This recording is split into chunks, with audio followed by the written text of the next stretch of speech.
única para discutir os cenários aqui de oferta e demanda de energia elétrica. Hoje nós contaremos com duas palestras, iniciando com o Cláudio Alves, que ele é diretor-presidente do grupo Electra Energy, e ele vai falar sobre o cenário de oferta e demanda. A palestra do Cláudio Alves deverá durar em torno de 25 a 30 minutos, e depois nós seguiremos por um debate de 10 a 15 minutos. Terminando esse debate, nós teremos a apresentação da Ana Beatriz Matos, que é superintendente de novos negócios da B3, aonde ela apresentará os produtos da B3 para o setor elétrico. É uma apresentação em torno de 25 a 30 minutos, e terminando essa apresentação, nós teremos um debate de 10 a 15 minutos. E como debatedores, nós teremos o Zilmar Souza pela Única e o Newton Duarte, presidente executivo da Cogem. Agradeço novamente a participação de todos, e caso tenham algumas perguntas, por favor, eu peço que coloquem no nosso chat, se identificando com a empresa que nós colocaremos aos palestrantes. Muito obrigado. Passo a palavra ao Zilmar.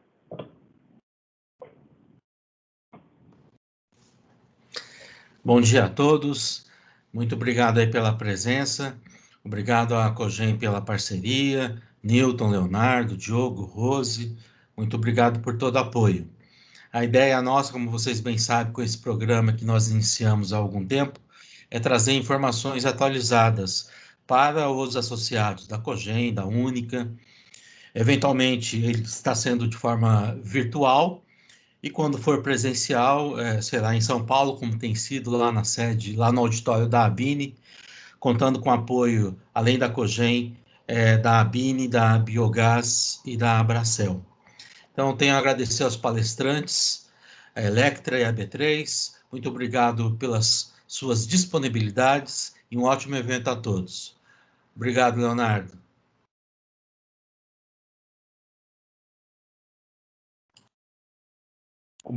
Obrigado, Gilmar. Passa a palavra para o Newton Duarte dar as boas-vindas. Por favor, Newton. Bom dia a todos. É um enorme prazer, novamente, estarmos aqui com os associados da Única, da Cogem e também da Abracel, a Biogás e a BINE, nesse novo encontro, agora com a participação ilustre de dois colegas, da colega Ana Beatriz e também do colega Cláudio, que vão nos dar aí um panorama certamente extremamente interessante sobre possibilidades do setor elétrico e também perspectivas que venhamos a ter agora nesse, esperamos, final de pandemia.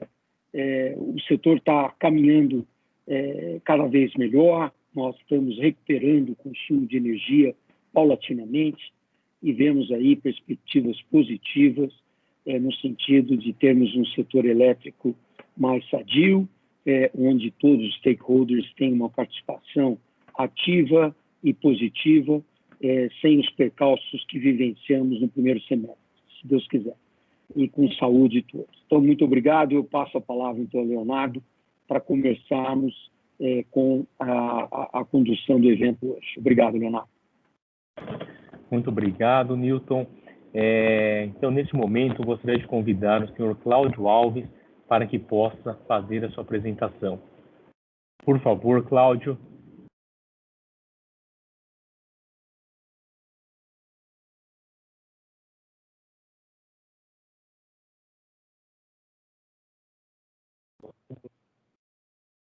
Ele está tentando conectar, ele mandou uma mensagem aqui que está... ele conseguiu. Nós estamos com 89 pessoas conectadas neste momento. O pessoal está se conectando.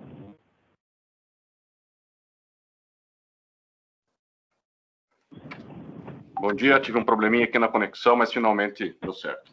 Bom dia, Cláudio. Estamos te ouvindo aqui perfeitamente. Legal. Você consegue compartilhar a sua apresentação por aí? Sim.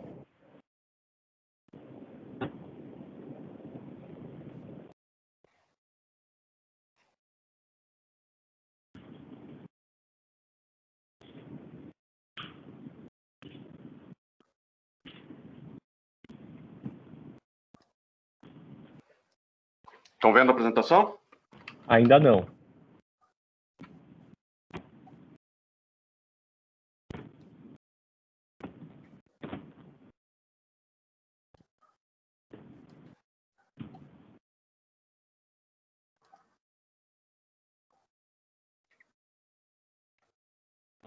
Agora deu? Ainda não apareceu.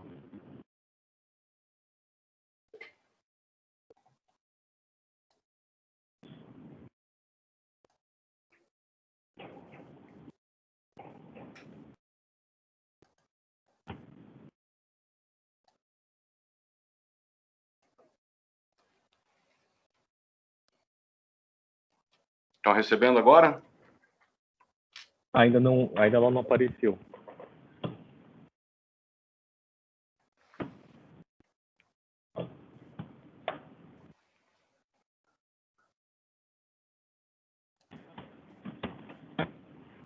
Agora vai dar.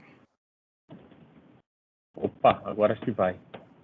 Acho que sim. Você compartilhou sua tela. Nós estamos vendo sua tela. Uhum.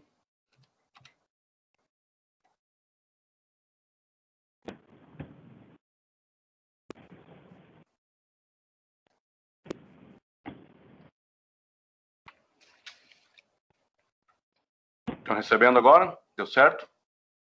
Ainda não, a tela está congelada.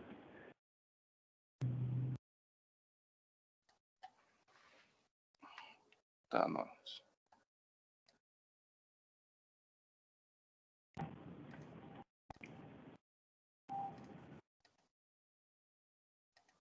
Para mim ele está aparecendo aqui como compartilhado.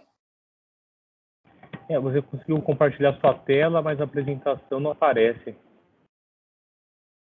Pois é.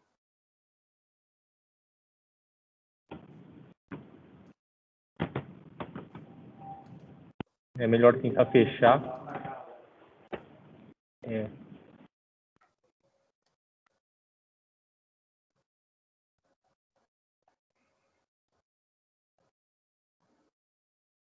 Mais uma tentativa, senão eu saio e entro de novo.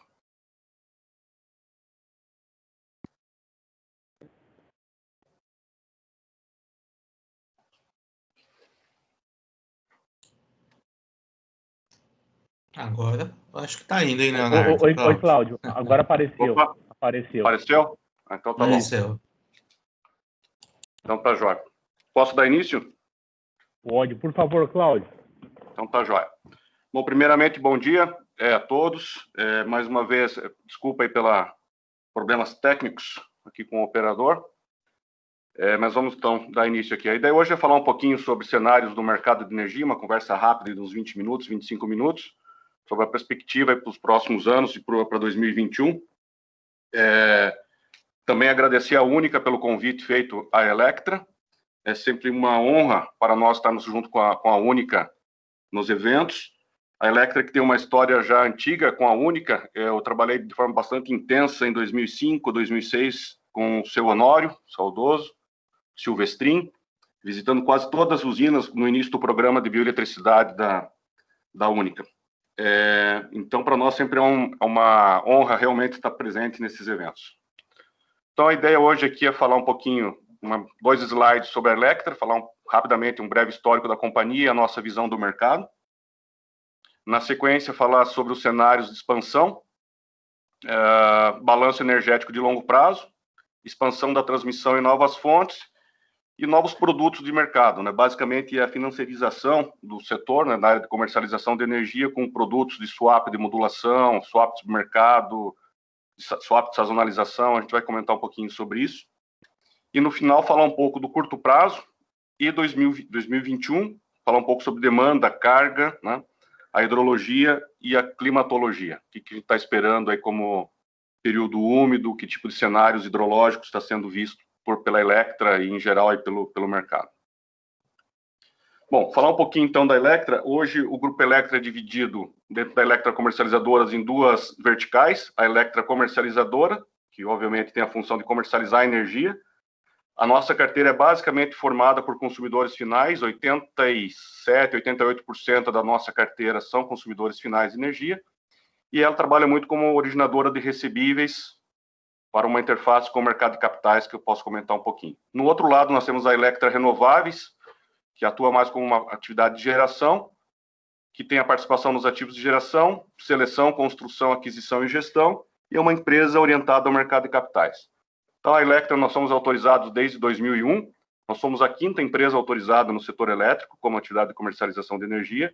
Nós temos a primeira operação de fonte renovável, na primeira também desconto no fio, homologado pela ANEEL, foi feito pela Electra. Temos o selo da Única, que para nós é bastante importante. Atualmente atendemos mais de 450 unidades consumidoras em todo o Brasil. Fazemos a representação e operação de 68 usinas, mais ou menos 1/3 delas do setor de açúcar e álcool. O faturamento da companhia em 2019 foi de 780 milhões. Somos auditados pela Price, fizemos o rodízio no ano passado. O volume de recebíveis aí que vão para a área de PPAs, basicamente, para a estruturação de projeto, em torno de 3,38 bilhões.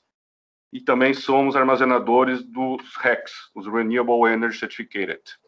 Na geração, nós temos atualmente participação em 13 usinas em operação, 13 PCHs, com participação variando de 10% a 100%. Uma participação numa empresa de cogeração, com biomassa. A gente fornece o vapor, a eletricidade, o excedente vai para o ACR e ACL. No pipeline, aí no curtíssimo prazo, nós temos aproximadamente 400 mega. Fizemos uma emissão que para nós foi bastante importante, de um projeto com rating A Brasil menos, rating A menos Brasil, né, pela Fitch, uma debênture incentivada.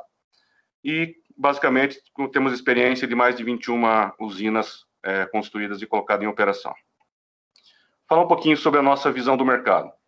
A nossa visão está baseada no fato de que a sucessão das gerações e das tecnologias sempre mudarão o ambiente dos negócios. Haja visto que nós estamos vivendo hoje, pós-pandemia, ou no final de uma pandemia. Então, a empresa é orientada para a inovação e para a mudança. Acreditamos nas forças da tecnologia, na digitalização, e a força financeira deve prevalecer no mercado nos próximos anos, né?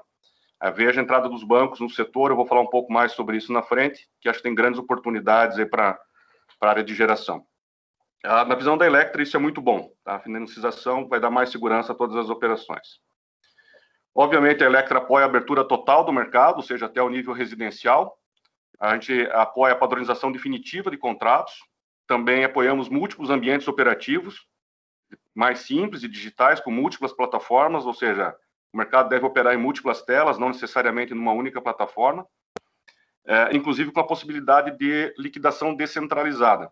De certa forma, a gente já vem fazendo isso hoje no Brasil. A partir do momento que poucas empresas deixam os volumes para liquidar na CCE, cada parte acaba buscando uma contraparte no mercado, normalmente no mercado de curto prazo, e faz a liquidação bilateral, né?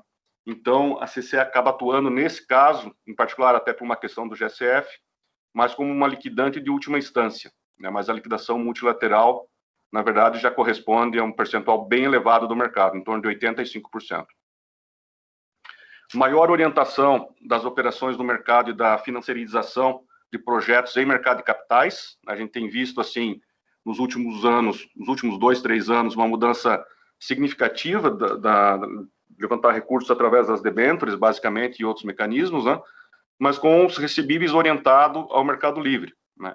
Então, nesse ponto, é uma situação bastante importante também para o setor de açúcar e álcool, que muitas vezes os projetos são estruturados em cima de recebíveis ACR, né?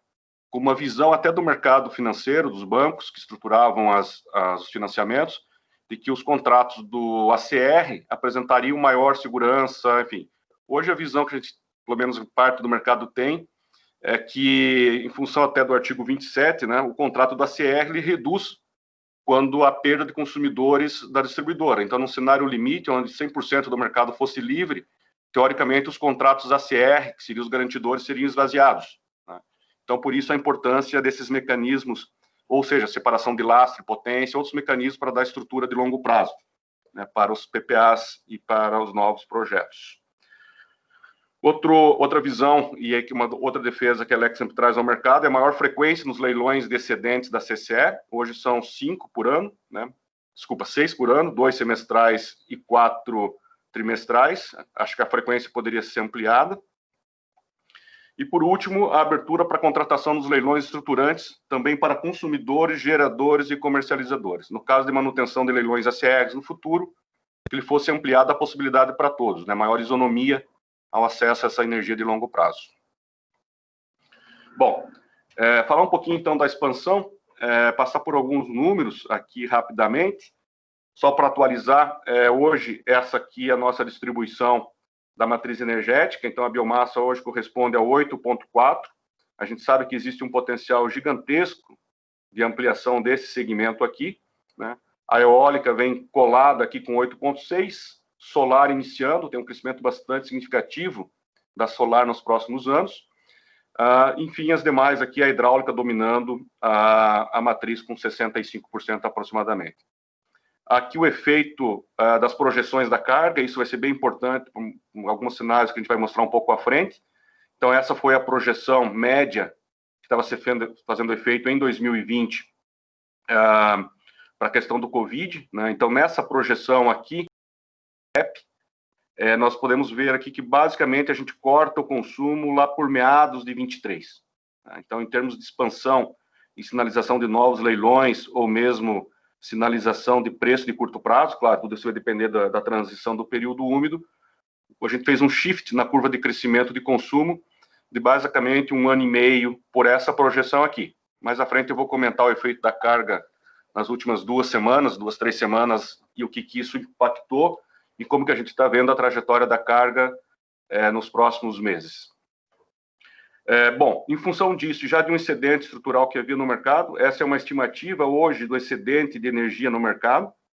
Então, ela tem uma variação aqui de mais ou menos meio giga entre os cenários, dependendo ainda do fechamento de outubro, novembro e dezembro. Mas mesmo assim, a gente pode ver que um cenário de excedente bastante significativo.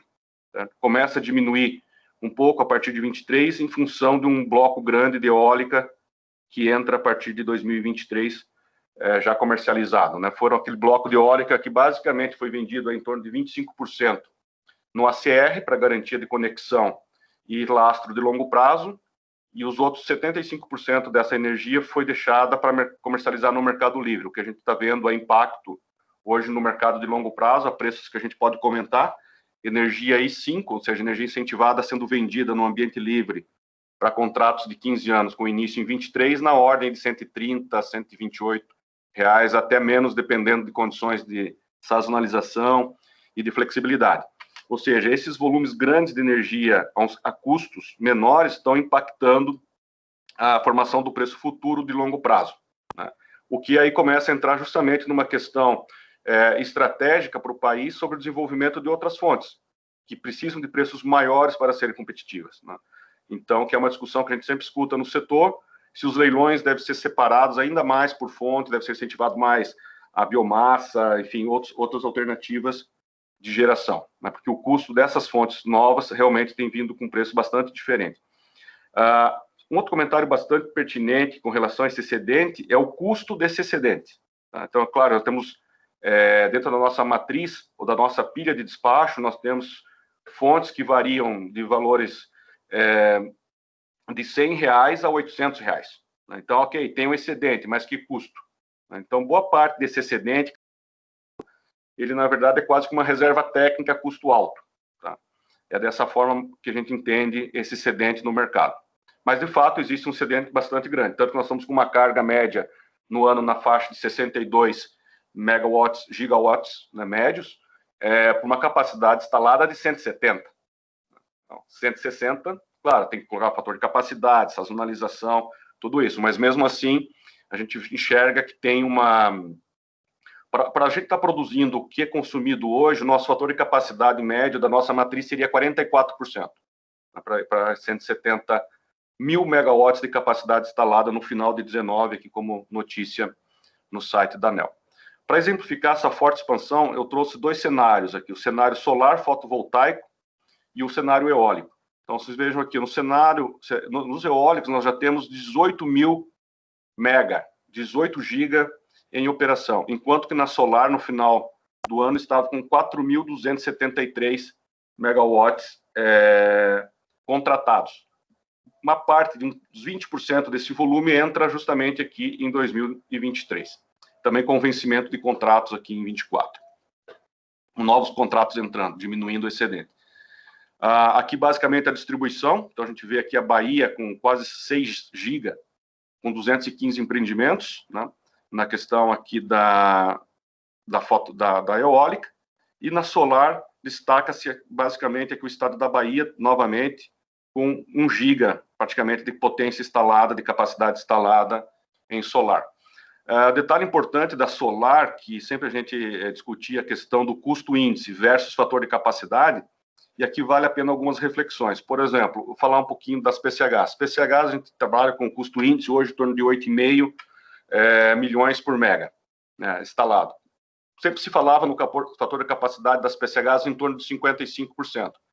Mas se você considerar um fator de capacidade financeiro, se é que dá para falar assim, ou de eficiência, de rentabilidade, a hora que você pega esse fator de capacidade, tira efeito do MRE, redução de assegurada, tira GSF, você vai chegar no fator de capacidade efetivo, vamos falar dessa maneira, em torno de 43% se a gente fizer a média aí dos últimos 60 meses. Você pega eólicas hoje com 60%, com 4 milhões o mega.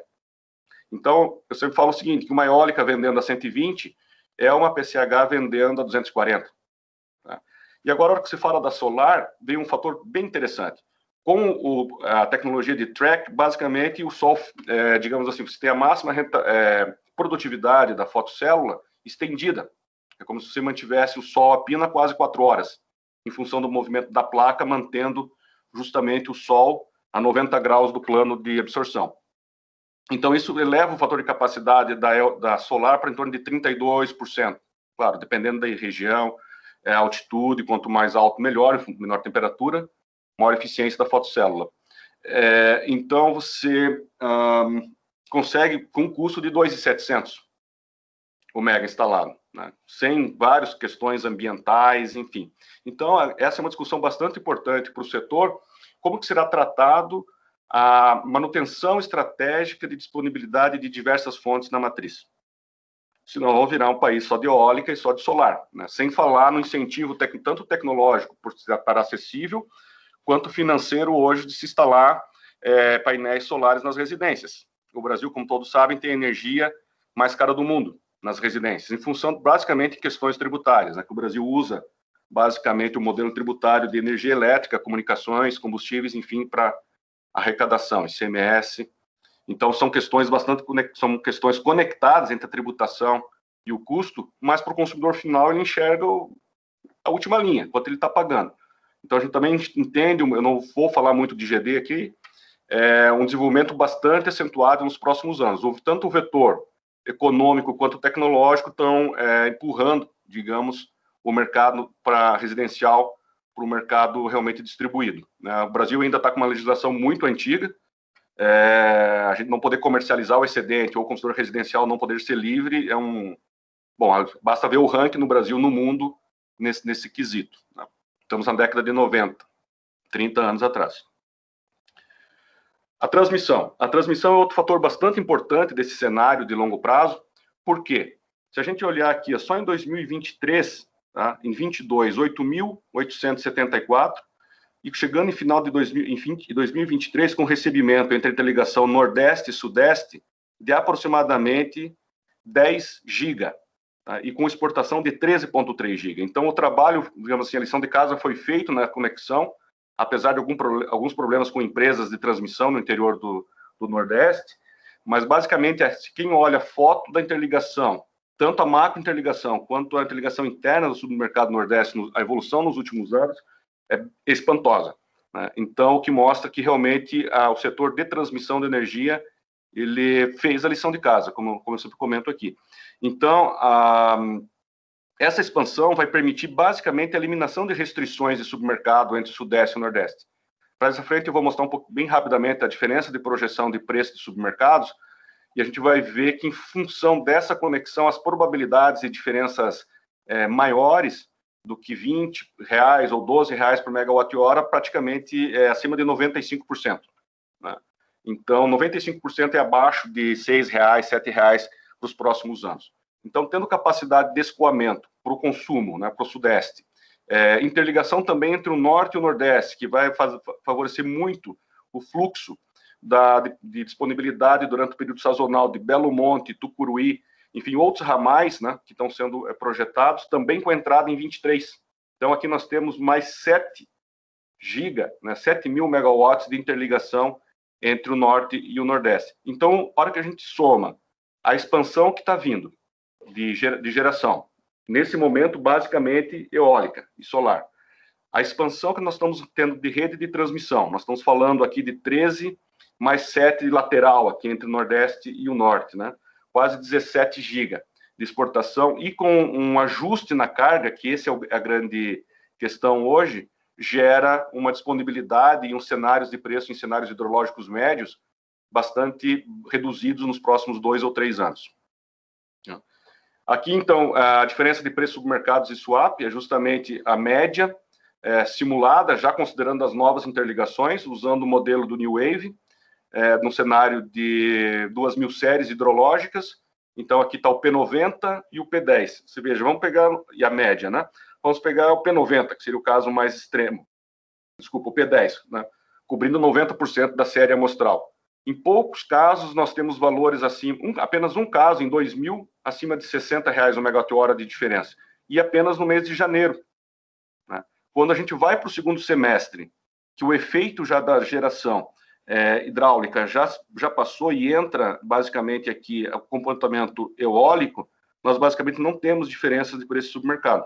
Claro, ainda a gente vê alguns pontos, como aconteceu esse ano, né? Basicamente, em função da diferença crítica entre o Sul, Sudeste e o Nordeste, né? O São Francisco fazia anos que não chegava nesse nível de armazenamento que chegou, está terminando o ano com um nível de armazenamento bastante significativo e já com bastante chuva, né? Na cabeceira do São Francisco, no Grande, a Montante. Então, ali está já chovendo de uma forma bastante boa para a época, atrasada, para ter começado em setembro, mas que está gerando ainda essas flutuações no segundo semestre. Mas esse cenário que a gente está mostrando aqui, é um cenário com a interligação. Tá? Então, isso nós temos que esperar ainda já em 2022, uma parte, como eu mostrei, e 2023, uma expansão bem maior ainda de conexão. Aqui o custo de swap, a gente calculou as probabilidades baseadas nas séries amostrais para 10% e 5% de probabilidade hidrológica, custaria um swap de perfil de geração. O que significa isso? O mercado tem nos procurado, nós já temos alguns contratos nesse formato, onde o gerador solar, por exemplo, basicamente informa o seguinte: Electra, eu te entrego o meu perfil de produção, tá? E você me devolve flat. Tá? Então, a gente faria uma retificação, digamos, do contrato. Tá? Então, pega o perfil de carga e entrega ele flat. Quanto que custa isso? Porque isso pode ser um produto para solar, é um produto para mercado horário, é um produto para mercado para eólica e é um produto para biomassa. E até mesmo para hidráulica fora do MRE. As PCHs que têm a opção e a condição técnica de operar fora do MRE é um produto que a gente comercializa. Né? Então, esse gráfico aqui em particular que eu trouxe é da solar, vocês vejam que seria negativo. Na verdade, quem está fazendo o serviço de flat do contrato, né, de linearização do contrato, deveria pagar. Por quê? Porque no horário que a solar entrega, teoricamente, no preço horário, nós teríamos um preço um pouquinho maior do que isso aqui é uma média mês.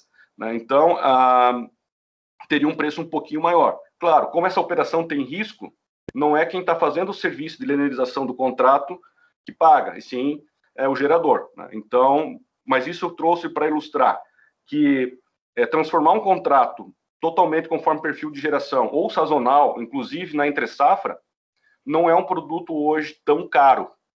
Tá?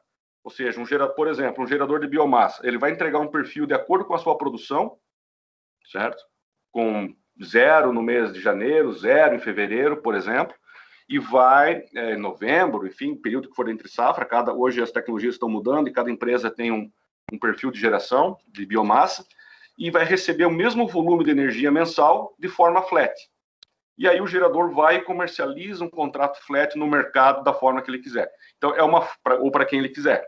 Então, é uma forma de minimizar risco de produção, de minimizar, aumentar a disponibilidade de compradores no mercado, que a grande maioria dos contratos hoje são negociados de forma flat, e aí veio uma questão bastante importante do serviço agregado pelas comercializadoras, né?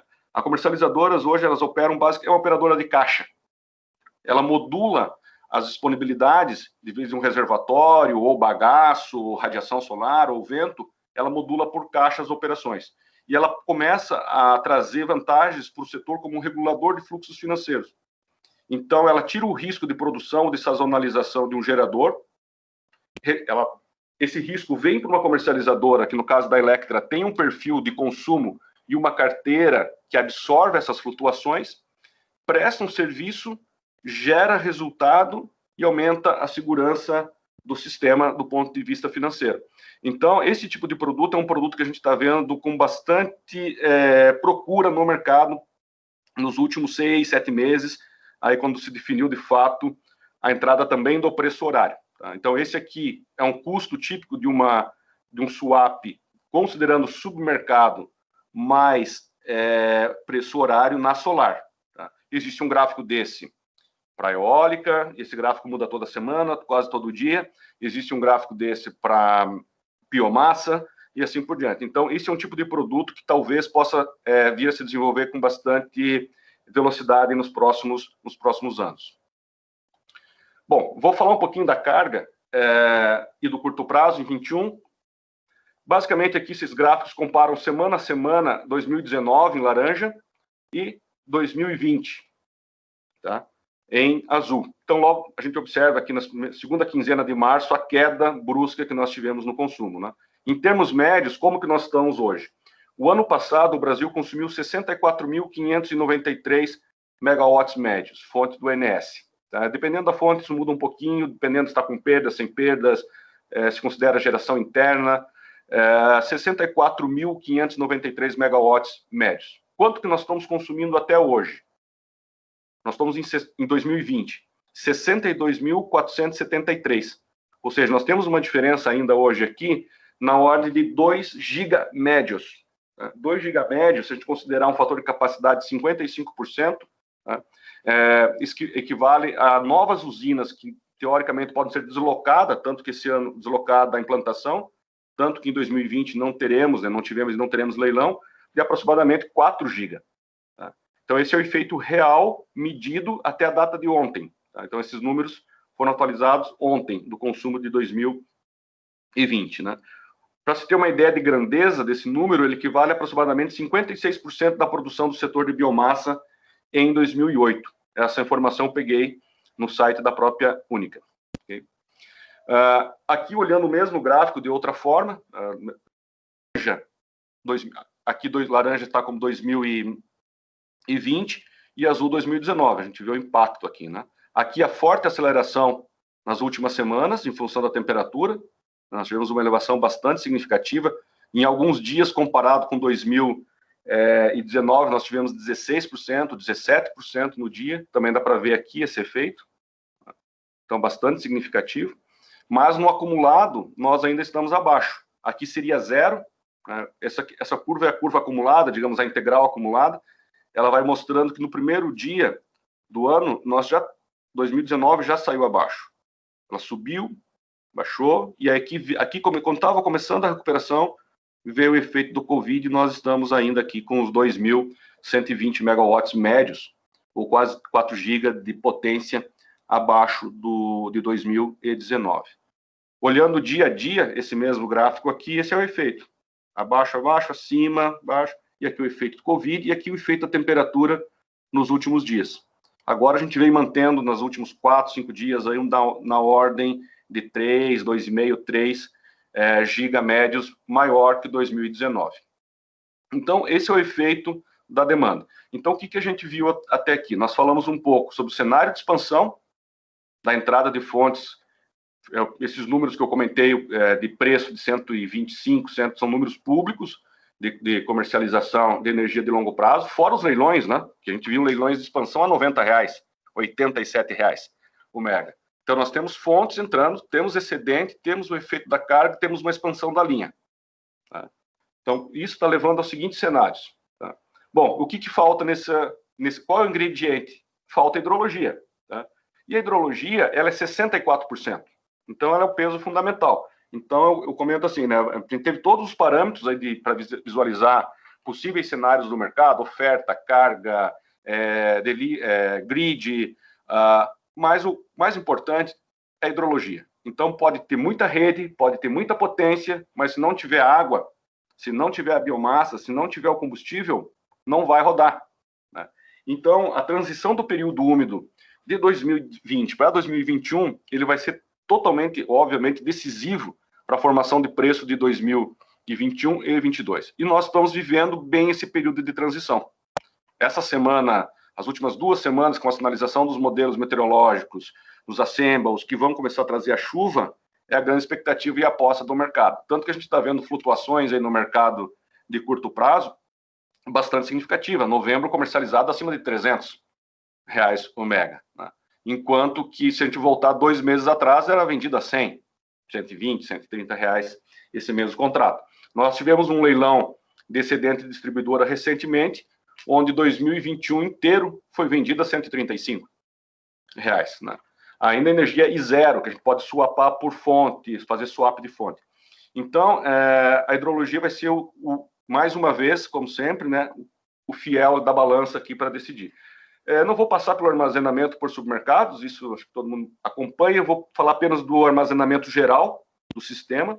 Hoje, em 2020, nós estamos 33% de armazenamento contra 30% do ano passado. Então, tem uma diferença de 10% mais armazenado, ou 3% com relação ao volume geral. Porém, com relação à energia natural afluente, ou seja, a energia que está em movimento, vamos falar assim, medida em giga, né? Nós tivemos uma redução de mais ou menos 5 giga médios no sistema. Então, nós temos uma energia armazenada em torno aí de aproximadamente 100 giga, mas temos em torno de somente 5 giga de energia natural afluente no sistema nesse momento. Já vem aumentando nos últimos dias, as chuvas que foram observadas, elas foram muito no sentido de gerar a percolação, gerar a recuperação da umidade do solo, e ainda não começou a ter o escoamento, ou seja, a chuva ainda não se transformou em ENA. Ela é esperada, esse aumento de ENA, a partir da próxima semana, mudando a curvatura de armazenamento. Falando em armazenamento, abrindo aqui rapidamente, nós temos o norte, com essa trajetória típica laranja, que vem descendo rapidamente, estamos em torno de 40%, 35%. O Nordeste, que está com um armazenamento muito bom para a época do ano, comparado aos últimos anos, se é que dá para dizer que isso aqui é muito bom, 50 e tantos %. E o curioso que eu gostaria de chamar a atenção é o armazenamento do Sudeste, porque em termos hidrológicos é o Sudeste que manda o comportamento do preço. O Sudeste ele corresponde, falando só em armazenamento, em torno aproximadamente de 60% a 70%, 65% do setor.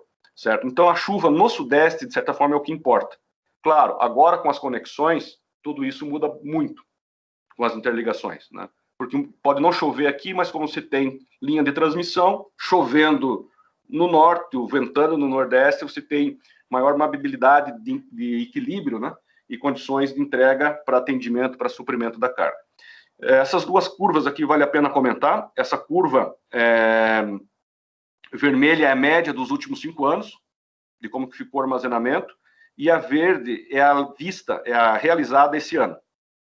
Tá? E a curvatura suporte é a de cima, é a superior. Então, qual que é a ideia aqui, tá, desse monitoramento? A gente tem um ponto inicial, uma condição inicial de curvatura média, e você vai marcando dia a dia com a leitura dos dados, mantendo a mesma curvatura média, ou seja, o mesmo crescimento médio dos outros anos. A gente viu que foi bem até o final aqui de maio, e aí a curva realizada começou a ser muito mais acelerada, principalmente nas últimas semanas, em função do atraso das chuvas e o aumento de temperatura, o que disparou o preço no modelo, né, no New Wave, que calcula o preço de curto prazo, vendo justamente esse cenário. Então, baixa hidrologia, aceleração da defluência dos reservatórios, aumento de carga em função da temperatura. Bom, para finalizar, mostrar um pouco da anomalia. Então, justamente nos reservatórios, tem condições aqui de precipitação de anomalia acima de 25 a 30 milímetros acima da média, né, para os próximos 10 dias, e isso aqui é o que vai definir a função de custo futuro de novembro, que será definida no dia 29, que é o PMO. Então, 29 desse mês tem o programa mensal de operação, e um dos critérios para a formação da função de custo futuro do próximo mês é a leitura do assemble de modelos, né? Então, o setor hoje que opera mais no curto prazo, principalmente as comercializadoras de trading, elas operam muito, a gente fala, operam um mapa. O mapa ficou mais azul, nesse caso, preço cai no mercado. O mapa secou, o preço sobe. Então, o que o pessoal chama de operação por mapas. Olhando mais no sentido da climatologia, nós temos ainda aqui a previsão para novembro, dezembro, janeiro, fevereiro, no assemble de modelos que é utilizado pelo INS. Então, a gente vê chuva acima da média novembro em reservatórios. É claro, o sul muito seco, mas o sul tem uma representatividade em termos de quantidade de energia, potencial de armazenamento muito pequena, né? Então, é claro, ele pesa, principalmente em situações extremas, como nós estamos agora, mas em condições de normalidade, o efeito do sul não é tão impactante na formação do preço. Tanto que o sul, basicamente, teve uma hidrologia muito ruim esse ano, a pior do histórico, e o preço se tornou baixo e até piso alguns meses, exceto no início do ano, onde justamente a gente ainda estava pressionado pela hidrologia do sudeste. Por quê? Porque tem conexão. Então, chovendo aqui, tem transmissão. Chovendo, escoa energia para cá. Mesma coisa para dezembro, janeiro e fevereiro volta a secar. Claro, fevereiro ainda está muito longe no horizonte, né? Ainda mais falando de meteorologia. Muitas vezes temos dificuldades aí com semana. Então, imagino falar aqui de 4 meses para frente, né? Então, assim, como conclusão, apresentando aqui ainda o Madden-Julian, que é um parâmetro meteorológico de oscilações atmosféricas que é muito eficiente na previsão de médio prazo, muito eficiente mesmo, e quando ele está no setor 7 e 8, significa significativo aumento de chuva na América do Sul, né? Então, hoje ele está aqui, no estágio 5, e as simulações numéricas mostram essa evolução para as próximas 3 semanas. Então, além da condição de laninha, que está causando agora esse movimento, a flutuação a transferência de umidade da Amazônia, nós teremos nos próximos semanas a atuação, a princípio, da Madden-Julian. Claro, ela pode vir para uma outra trajetória aqui, voltar e a chuva frustrar, né? Mas os cenários médios, né, como ela ficou bastante tempo nesse setor, a probabilidade é que realmente ela venha para a América do Sul, trazendo ainda mais aumento aí de precipitação no mês de novembro. Então, essa é a grande questão do mercado, né? Concluindo já esse último slide, é tentar entender para onde que esse sistema vai ano que vem, né? Então, a gente falou de expansão, falou de hidrologia, falou de transmissão, mas a questão aqui vai ser a precipitação. Então, o que vai definir o preço para o ano que vem, basicamente, vai ser... né? Aqui um pouquinho da oscilação antártica, outro parâmetro de oscilação atmosférica, que também influencia a chuva mais na região sul do país. Muito obrigado, espero não ter me estendido demais. Cláudio, parabéns pela sua apresentação, muito obrigado. Agora iniciaríamos aqui nosso debate. O Gilmar, ele já se manifestou dizendo que tem 2 colocações aqui para você, Cláudio. Então, por favor, passo a palavra ao Gilmar de Souza, da Única. Obrigado, Leonardo. Cláudio, parabéns aí pela apresentação, realmente bem em linha, quase que uma aula aí, cobrindo vários temas aí do setor elétrico, bem em linha com o que o pessoal espera e acompanha todo mês. Parabéns. Olhando a sua apresentação, eu queria fazer uma observação, por exemplo, nesse mês de setembro, em comparação com 19, houve um crescimento de quase 3% do consumo. Quando você abre isto, o Mercado Livre cresceu 8,5%.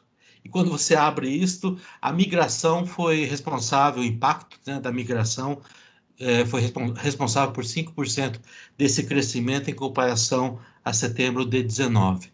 Obviamente, vocês observaram isso na sua comercializadora. Eu queria entender um pouquinho dessa migração, qual que é o perfil, se é de pequeno consumo e se isto pode ser recorrente ou no médio prazo continuar, até porque tem o cronograma de abertura do Mercado Livre. Eu queria que você identificasse e falasse com a gente como está sendo essa migração do ACR para o ACL, por favor. Perfeito, Gilmar. Excelente pergunta, muito boa.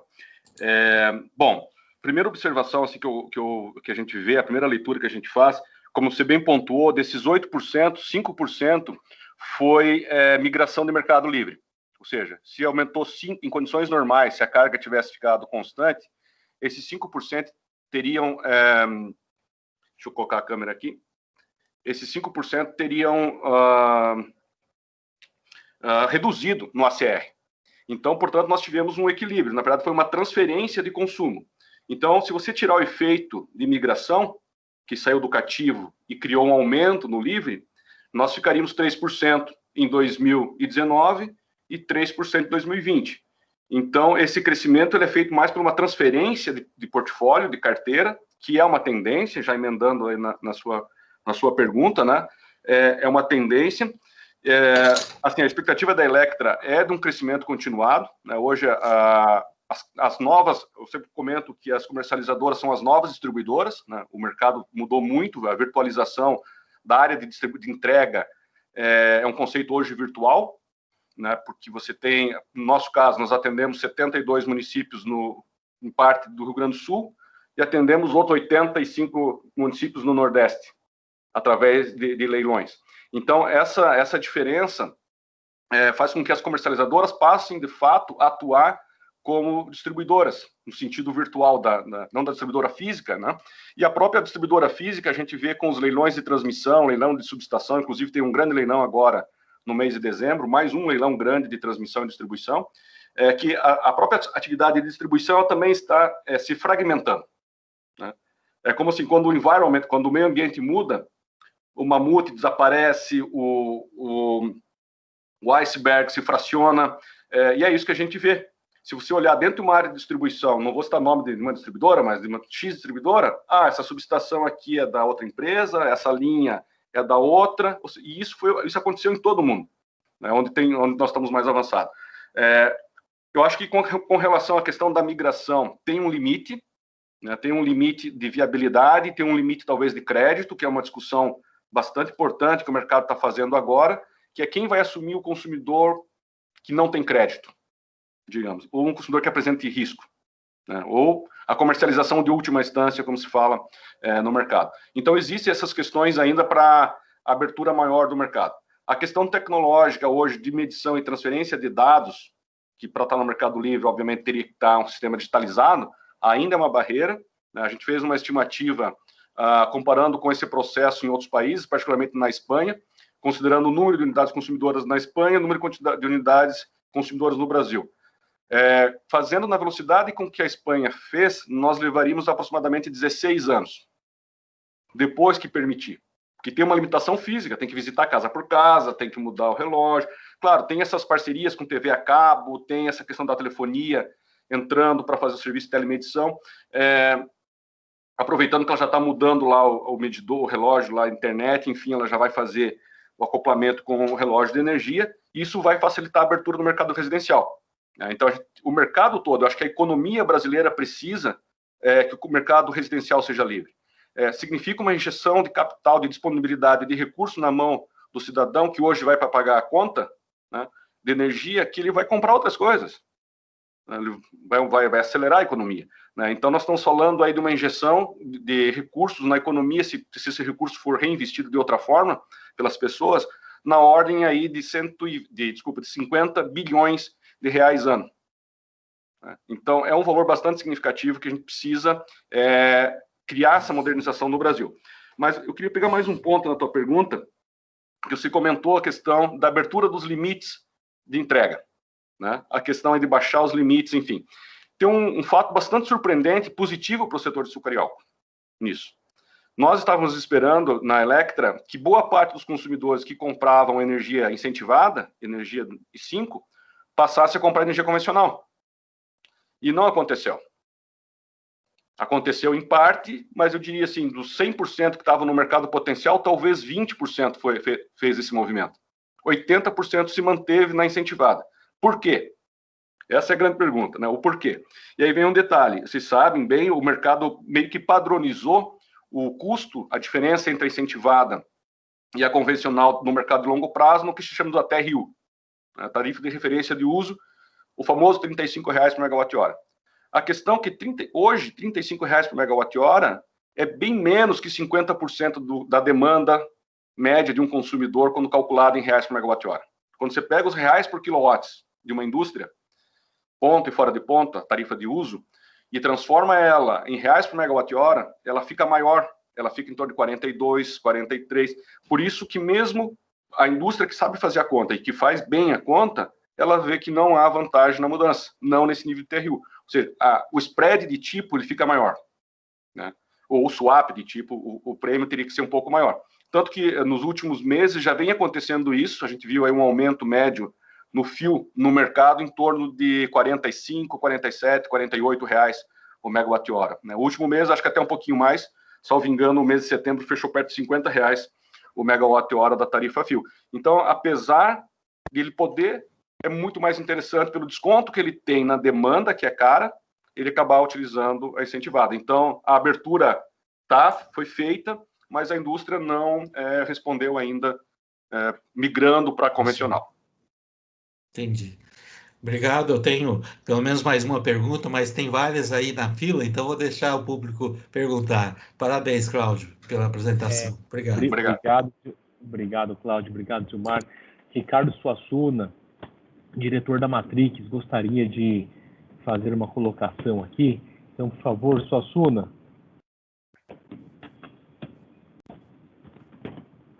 Não sei se o Suassuna nos ouviu. Suassuna, você está nos ouvindo? Bom, então, enquanto Suassuna não... Ah, ele apareceu.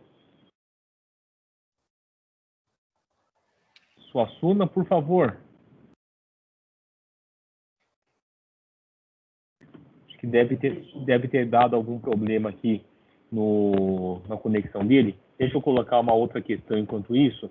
O Alessandro Francisco da Silva, representando o Banco do Brasil, ele está te perguntando, Cláudio, sobre mecanismos de hedge, tanto na compra como na venda de energia, para assegurar menos volatilidade nas operações. Ele gostaria de ouvir aí como funcionam esses mecanismos.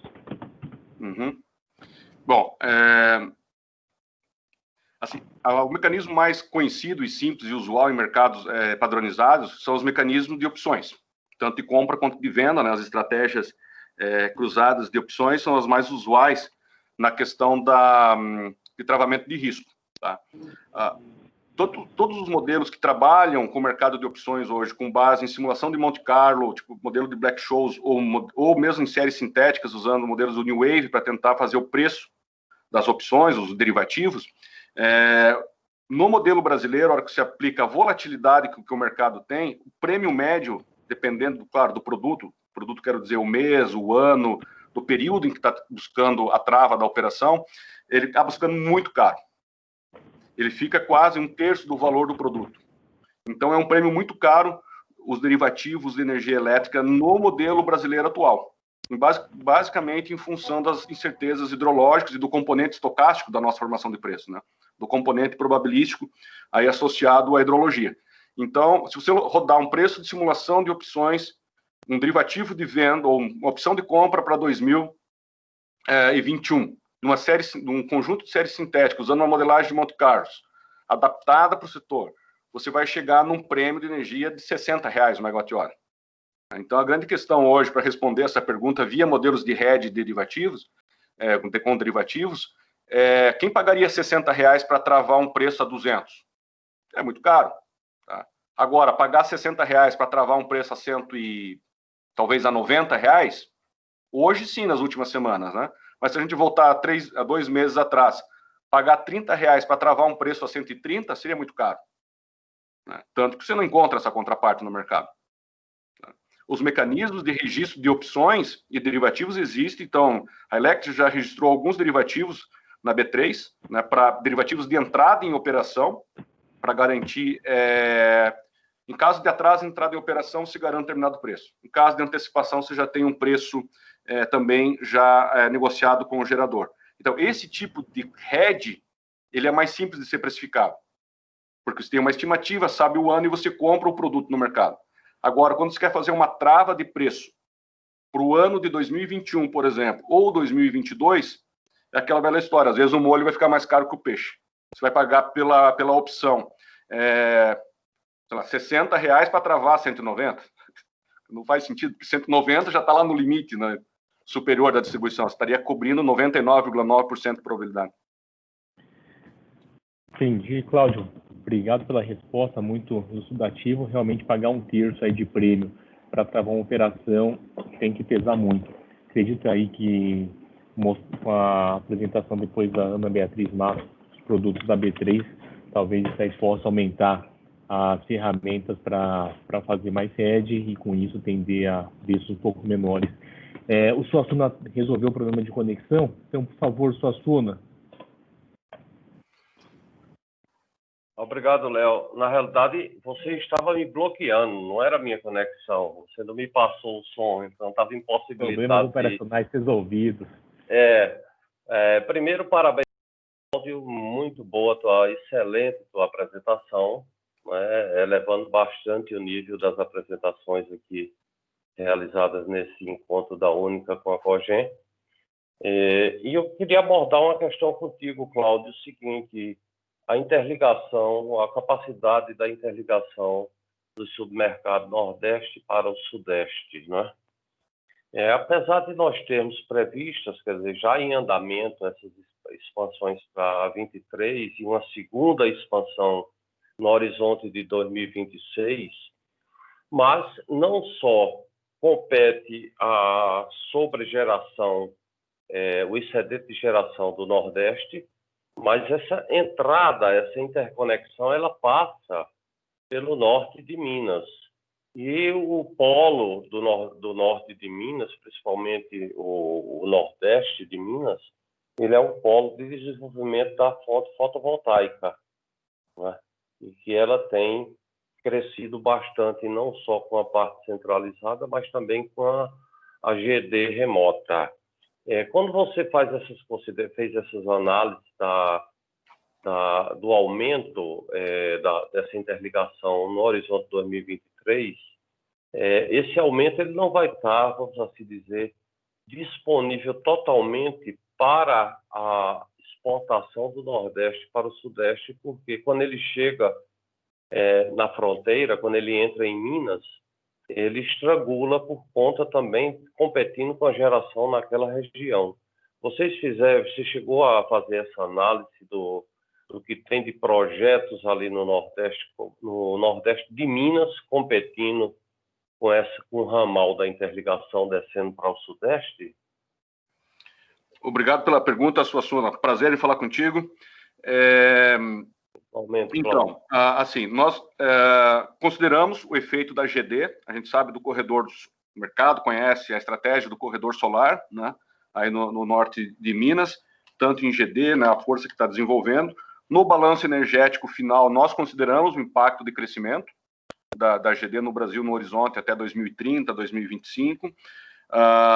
É bastante significativo, mesmo com a modelagem e as dificuldades que nós temos encontrado hoje no setor de GD, que ele poderia ser muito mais avançado, com uma regulamentação muito mais simples. Até uma informação paralela, vou pegar o gancho da sua pergunta, que você entrou no GD, uma regulamentação muito mais simples é que centrais geradoras abaixo de 5 mega possam vender energia para qualquer nível de tensão. Porque hoje nós temos uma regulamentação na GD, vou aproveitar o gancho, onde tem que alugar, onde de fato não é um arrendamento, todo mundo sabe que é preço.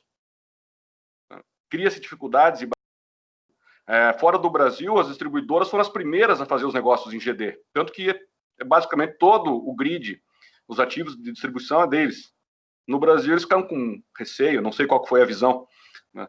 Então, o que foi ótimo, porque abriu oportunidade para centenas e centenas de integradores, novos players, enfim. Mas essa é a parte.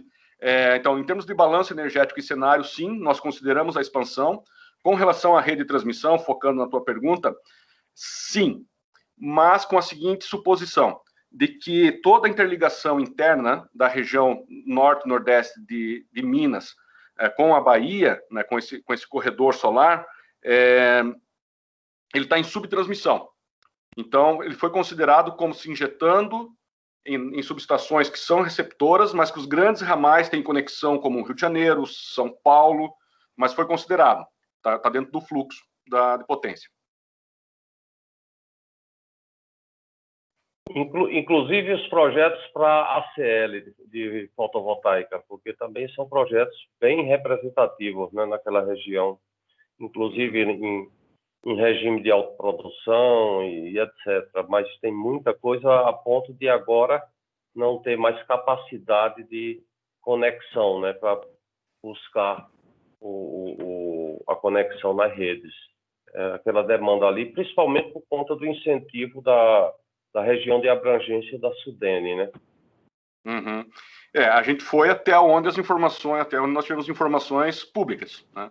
Então, claro, se tem um projeto privado sendo tratado entre um determinado integrador com um determinado consumidor para autoprodução e esse projeto ainda não está devidamente registrado, ele não foi considerado, mas a gente sabe que já está começando a aparecer restrições significativas na região, né, na subtransmissão e na distribuição, justamente em função da pulverização de ativos de geração solar. Perfeito. Muito obrigado, meu querido. Prazer. Obrigado, um abraço. Um abraço. Ok, obrigado, Suassuna. Obrigado, Cláudio, pelo esclarecimento. Gostaria de passar a palavra ao Newton Duarte, presidente executivo da Cogem, para fazer suas colocações. Ô, Cláudio, você deu um show aí, viu? Parabéns. Obrigado. É uma enorme satisfação para todos nós da Cogem, e tenho certeza da Única também, poder travar contato aí com seus conhecimentos e uma apresentação simples, direta e extremamente abrangente. Parabéns. Ontem, num evento do 4º Congresso de Gás Natural, desenvolvido pela Aspacer, não sei quem teve oportunidade de participar ontem à noite, o CIOC participou, diretor-geral do ONS. E o CIOC comentou, o que você comentou, que o Sul teve a pior hidrologia de todo o histórico, dos 90 anos, e o Sudeste está na 3ª pior, né? E você mostrou isso na tua curva, uma queda vertiginosa, ainda em condições positivas. A primeira coisa que eu vejo não fosse a pandemia, e o setor elétrico ele é pródigo em desviar de grandes problemas, ou de paredes onde a gente estaria no mato, sem cachorro, o setor elétrico se desviou com a pandemia, porque caiu drasticamente a carga, e com isso a gente sobreviveu num ano terrível. E aí mostra o quão importante é a geração da biomassa, que guarda água exatamente na caixa d'água, onde você falou que 65% da nossa armazenagem, você comentou, eu lembrava que eram 2/3, você ratificou isso, confirmou que a gente guarda isso no Sudeste Centro-Oeste. Minha pergunta é o seguinte: você falou que uma comercialização flat, ela está muito simples. Isso é incrível, né? Vou comercializar flat os megawatts de uma solar, com a melhoria do tracking e tudo mais que você colocou e enfatizou, e eu achei super barato você tornar aquilo flat, né? E eu te pergunto, é flat porque a gente ainda tem a caixa d'água na proporção 65%, e ela vai ser menos flat no futuro, quando eu tiver que fazer uso de outras fontes para equilibrar, porque a relação percentual da hidro vai caindo nos próximos anos, nos próximos anos, nessa década, inclusive. E agora nós vamos sentir um flat mais caro. Ou eu estou enganado? O que você pensa a respeito? Newton, prazer falar contigo também. Mais uma excelente pergunta. Eu vejo assim, é uma pergunta difícil de responder, tá? Porque somente no horizonte mais longo, que foi a sua colocação final, no longo prazo, até onde a gente consegue fazer isso. Eu vou separar por partes meu comentário. Primeiro, a questão do custo da fletização, se é que dá para falar assim, da energia solar, que foi que eu apresentei as probabilidades de valores, né? Incluindo submercado. Não é só o serviço de tornar flat. Torna flat e ainda entrega no outro mercado. Então, é como se no mesmo contrato faz um swap duplo. Você me entrega o teu perfil, eu te entrego o mesmo montante de energia flat no Sudeste. Tá? Por quê? Por que deu aquele valor? Qual que é a nossa leitura desse valor? Né? Claro, são modelos numéricos, são modelos matemáticos que calculam isso, mas qual que é a interpretação? Primeiro ponto bem importante, que isso já foi simulado no mercado de preço horário. Certo? Então, se ele é um preço horário, a gente sabe que o preço horário, a gente vem acompanhando, o mercado vem acompanhando o PLD sombra, né? Ele tem um valor maior durante o dia e tende a cair na madrugada. início do final da noite, madrugada, até o amanhecer, né? Então, a solar ela está entregando justamente quando o PLD está maior. E quando eu linearizo esse contrato, eu estou entregando, devolvendo no momento em que o PLD é menor. Então, para quem está fazendo o serviço de retificação, vamos falar assim, da corrente, aí, se dá para usar esse conceito, né? A retificação do ativo desse contrato, ele está, de fato, recebendo energia num preço que está maior e entregando de volta num preço que está menor. Isso mostra o porquê que se dá aquele valor. Claro, isso numa condição idealizada, onde o Sol segue uma gaussiana, ou tem o platô do tracking. Então, são essas variáveis que caem na modelagem. Então, por isso que gera aquele valor. Quando a gente faz isso para a eólica, ela é um pouco diferente, bem diferente. Principalmente porque a eólica ela é muito mais local o comportamento. Então, na Bahia tem um regime, no Ceará tem outro regime, e no sul do Brasil tem um regime completamente diferente. Então, na questão da Bahia, por exemplo, a gente sabe que vai ser predominantemente madrugada. Então, vai ser o contrário. Ele vai te entregar mais energia quando o PLD horário está menor, né? E você vai ter que devolver no momento que o PLD horário está maior. Então, tem um outro preço, o swap de modulação ou swap de perfil, né? Quando a gente fala para uma biomassa, é uma outra estrutura. A gente sabe que durante a safra, ela tem oscilações intradiárias, intramensais, aí eu vou falar para vocês, vocês são especialistas, umidade do bagaço, disponibilidade, quantidade, enfim, que vai levar justamente para pequenas oscilações intradiárias e mensais, em média, e grandes oscilações nos meses de novembro, dezembro, janeiro, fevereiro, março, meados de abril, que é entre safra. Então, é um hedge diferente o cálculo. Ele não é mais baseado em preços horários, e sim com estimativas de preços, volatilidades médias dos contratos nesses períodos. Então, são duas situações. Então, basicamente, o que esses produtos estão fazendo? Eles são produtos financeiros no final do dia, né? Então, com relação a preservar a caixa d'água, como do outro lado não tem uma modulação, a caixa, digamos, né, uma modulação financeira, que isso eu acho muito interessante, essa integração do mercado de capitais, né, a financiarização do setor elétrico com o mercado do ativo físico, né, o cara que colocou o painel, a biomassa que está produzindo, que precisa do hedge durante a entre-safra, que é um contrato de compra, né, vai fazer com que o mercado ganhe outra dinâmica. E isso é super importante no nosso ponto de vista. Agora, como que isso vai afetar a manutenção desse equilíbrio físico da geração? Que a sua pergunta, no fundo, é essa, né? É difícil, eu não sei responder. Assim, tem que pensar um pouco mais.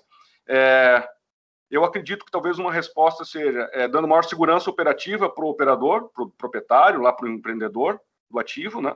Ele tem maior segurança em negociar um contrato flat que tem muito mais liquidez. Se eu chegar para um consumidor lá, vou gerar para você, mas você vai receber assim, assado. Até ele fazer a conta, descobrir que isso é benefício para ele, enfim. Muitas vezes ele prefere um contrato simples, com maior flexibilidade, do que um contrato com um determinado perfil de geração. Então, eu acho que nessa questão física, ela vai ter uma interferência no longo prazo com maior segurança operativa do ponto de vista financeiro. Tem mais segurança de que isso vai impactar, talvez, uma operação, né? Mas eu vou pensar um pouco sobre a sua pergunta ainda. Ok, muito obrigado, Cláudio. Devolvo ao Leonardo. Obrigado, Newton. Em função aqui ao adiantado da hora, eu vou passar para a última pergunta ao Cláudio, depois seguiremos com a apresentação da Ana Beatriz Matos. Cláudio, essa pergunta foi colocada pelo Romero Rego, para Cobre de Energia. Ele diz que, em função do que você apresentou, da expansão da geração e transmissão, e bem como diversos negócios sendo travados entre a geração e o ambiente livre, ele pergunta qual que é a sua visão sobre os leilões no ambiente regulado. Como você espera aí no futuro esse modelo de negócio? Beleza, excelente pergunta. Muito boa mesmo, todas excelentes. Basicamente, a gente entende da seguinte forma, que, primeiro, o leilão ele deveria ser aberto para qualquer um. Tá? Qualquer pessoa física qualificada dentro do que venha a ser definido em termos de garantia operacionais, mercado médio, enfim, parametrizado, ele deveria ser acessível direto para o consumidor comprar, direto para o gerador comprar, qualquer tipo de gerador, e direto para os comercializadores. Esse é o primeiro ponto. Então, qualquer comercializadora, pegando o gancho, poderia ir lá e fazer parte do bid de longo prazo, dentro do pool. Né? E aí vale a pena 2 comentários que eu falei durante a apresentação de forma mais rápida, que é o primeiro: o rating de muitas distribuidoras é menor que o rating de muitas comercializadoras. E muitas vezes se tem a impressão de que vendendo no ACR eu tenho um rating melhor, longo prazo. Segundo ponto, os contratos de ACR têm cláusula de redução automática em caso de perda de consumo. Então é um preço crescente, IPCA, ok, mas lá na frente esse contrato pode estar vazio. Você tem uma pressão de R$450, com 0,01% da sua energia garantida, né, da sua disponibilidade, sua energia assegurada. Né? Então, acho que esse daí é um dos fatores. Né? Então, primeiro, o setor tem que entender, no meu ponto de vista, no nosso ponto de vista, de que vender para ambos os ambientes é bom, que não precisa estar concentrado. Tá? Aí vem um segundo ponto, que digamos que é o problema principal. Normalmente, o mercado desregulado, tá, ele tende a comprar contratos mais curtos. Tá? Um grande consumidor, uma grande carteira, né, ela faz lá um mix, vou colocar uma parametrização arbitrária, 30%, 20 anos, 10%, 10 anos, 40%, 5 anos, e vai reduzindo o volume de contrato até chegar em 100% da sua necessidade.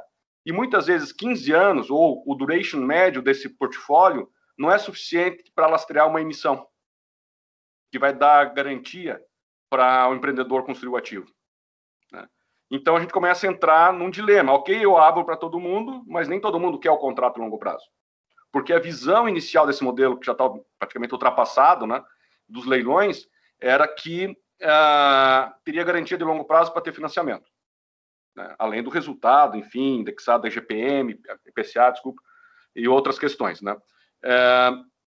Então, como se resolve esse dilema, né? Essa questão dos dois, que é o mecanismo de separação de lastro e energia, que eu queria falar um pouquinho sobre isso, que eu queria passar uma visão conceitual que é bem importante.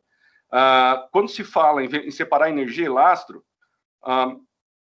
basicamente no leilão você vai vender em reais por quilowatts. Por exemplo, a gente fez um cálculo aqui em torno de R$15 o quilowatts num leilão. Tá? Isso para uma usina de 10 megas, só para você ter uma referência, equivale a uma receita anual adicional bastante significativa. Basicamente, dá sustentabilidade de longo prazo para a viabilidade do projeto. E a energia, o que ele produzir, de fato, ele vende bilateralmente em qualquer ambiente, centralizado ou não centralizado, em leilões ou em conjunto. Mas, basicamente, essa é a visão certa, correta, da separação de energia e lastro. Então, os leilões seriam por capacidade, ou lastro, né? E a energia, o megawatt-hora, seria negociado bilateralmente. Porque uma biomassa que vai lá e implanta 60 mega, 120 mega, 90 mega para o sistema, ela está disponibilizando uma capacidade. Né? Que, como o Nilton comentou, mais cedo ou mais tarde vai ser demandado. Deu segurança operacional quando faltou. Estava presente na entre-safra para injetar potência. Então, ela é remunerada por potência. Né? Muito parecido com o que são hoje a separação nos leilões, que foi desenvolvido pela Única, esse mecanismo, junto com o seu Honório, o Silvestrinho. Eu lembro bastante dessas discussões do ICB, né, que a usina de açúcar e álcool estava armazenando água, porque ela estava entrando no setor da entre-safra, e essa água, ao invés de ser produzida para atender a carga, estava sendo armazenada no reservatório. Foi calculando o volume de água que a usina de biomassa deixava no reservatório em função da produção dela, que foi nós calculamos o ICB.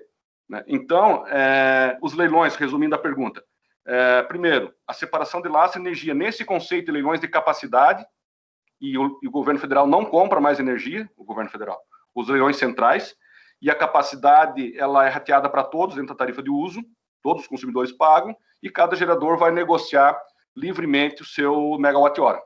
Né? E aí todo o mercado pode ser livre. E todo gerador tem garantia de longo prazo, centralizado, pago por todo o sistema, tanto livre quanto cativo, porque TUSD todos pagamos.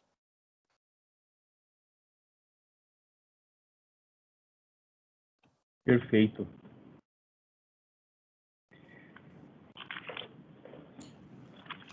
Bom, agradeço mais uma vez ao Cláudio Alves pela excelente explanação aí e elucidações das questões, e passo neste momento palavra para Ana Beatriz Matos, superintendente de novos negócios da B3, onde nos apresentará sua visão e os produtos da B3 para o setor elétrico. Por favor, Ana.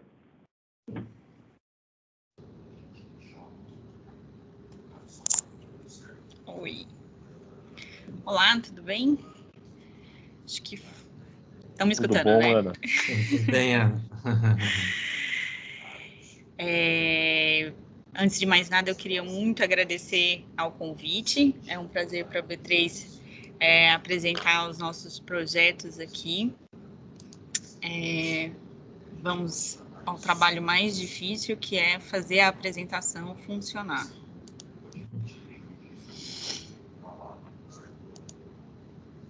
Funcionou. Estamos Funcionou?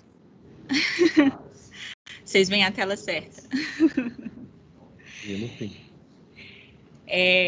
Bom, primeiro, eu também vou parabenizar o Cláudio pela apresentação. Achei muito boa a apresentação.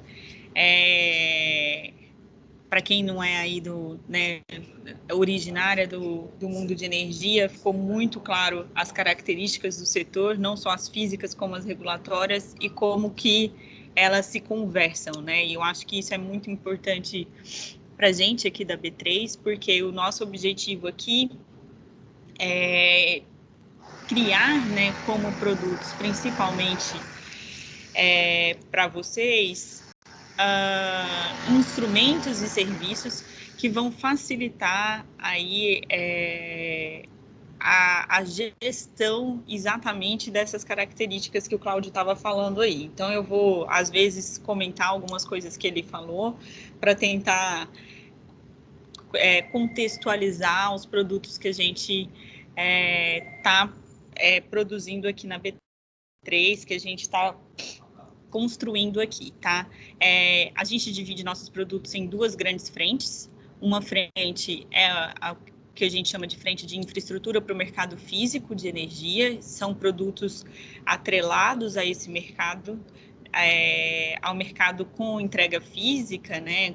Mais atrelado aí ao que necessita obrigatoriamente do registro na CCE. E a gente tem os derivativos financeiros, que não estão atrelados ao mercado físico necessariamente e que não precisam, né, que aqui a gente já está bastante descolado aí do registro na CCE e da necessidade dessa parte mais regulatória que o Cláudio comentou um pouco também. Então, vamos lá. Essa parte que a gente vai falar primeiro, que é a parte da infraestrutura para o mercado físico, a gente está próximo ao lançamento, a gente vai falar um pouquinho sobre ela ainda não está operacional. E qual que é a nossa intenção aqui? Aqui a gente quer trazer para o mercado físico mais transparência, mais robustez e dar aos agentes do setor, né, como um todo, e aí principalmente ao mercado livre, mais indicadores para fazer a gestão do risco desse mercado. Então, a gente tem uma plataforma de informações para que os agentes façam um controle individual de suas operações e que cada agente receba também o status em relação ao seu modelo de risco. E, junto com isso, ele também vai receber um selo B3, eu vou explicar um pouco mais para frente como que isso acontece, que vai ser público e que ele vai poder usar isso como forma de mostrar para suas contrapartes como que ele está sendo, como ele está sendo comparado a outras partes diante de um regulamento B3, tá? Além disso, a gente também vai ter uma curva de preços, que aí essa curva de preços não está relacionada ao PLD, né? E acho que é importante a gente falar disso, porque o Cláudio comentou aí sobre a volatilidade do preço, e a gente usa, não sei se ele estava falando exatamente do PLD quando ele estava falando dos modelos estocásticos, mas quando a gente pensa em fazer os modelos estocásticos pensando no PLD, principalmente os valores que a gente tem é realmente um pouco mais complicado. E a gente sente, já tentando falar um pouquinho sobre os derivativos e os pedidos que a gente recebe aí sobre ter uma clearing, né? Quando a gente pensa na volatilidade do PLD, a gente e na necessidade de se ter uma curva de preço, a gente sente muito a necessidade de ter uma curva dos preços negociados entre vocês e não só a curva de preço do PLD.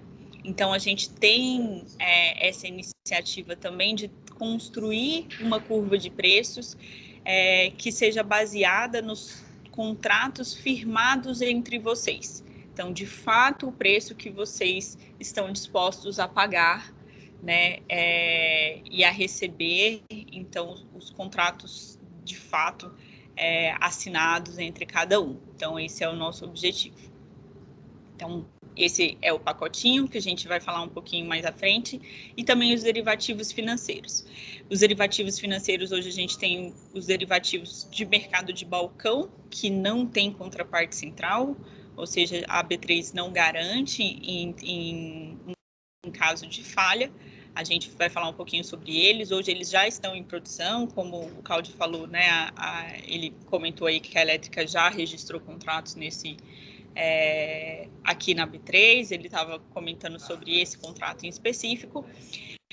E o mercado de bolsa hoje a gente não tem contratos, né, onde a B3 é contraparte central e ela entraria como parte em caso de falha, e o nosso objetivo é chegar lá, e por isso que a gente faz esse trabalho, porque a gente acredita, e aí um pouco do que, né, eu falei no início, que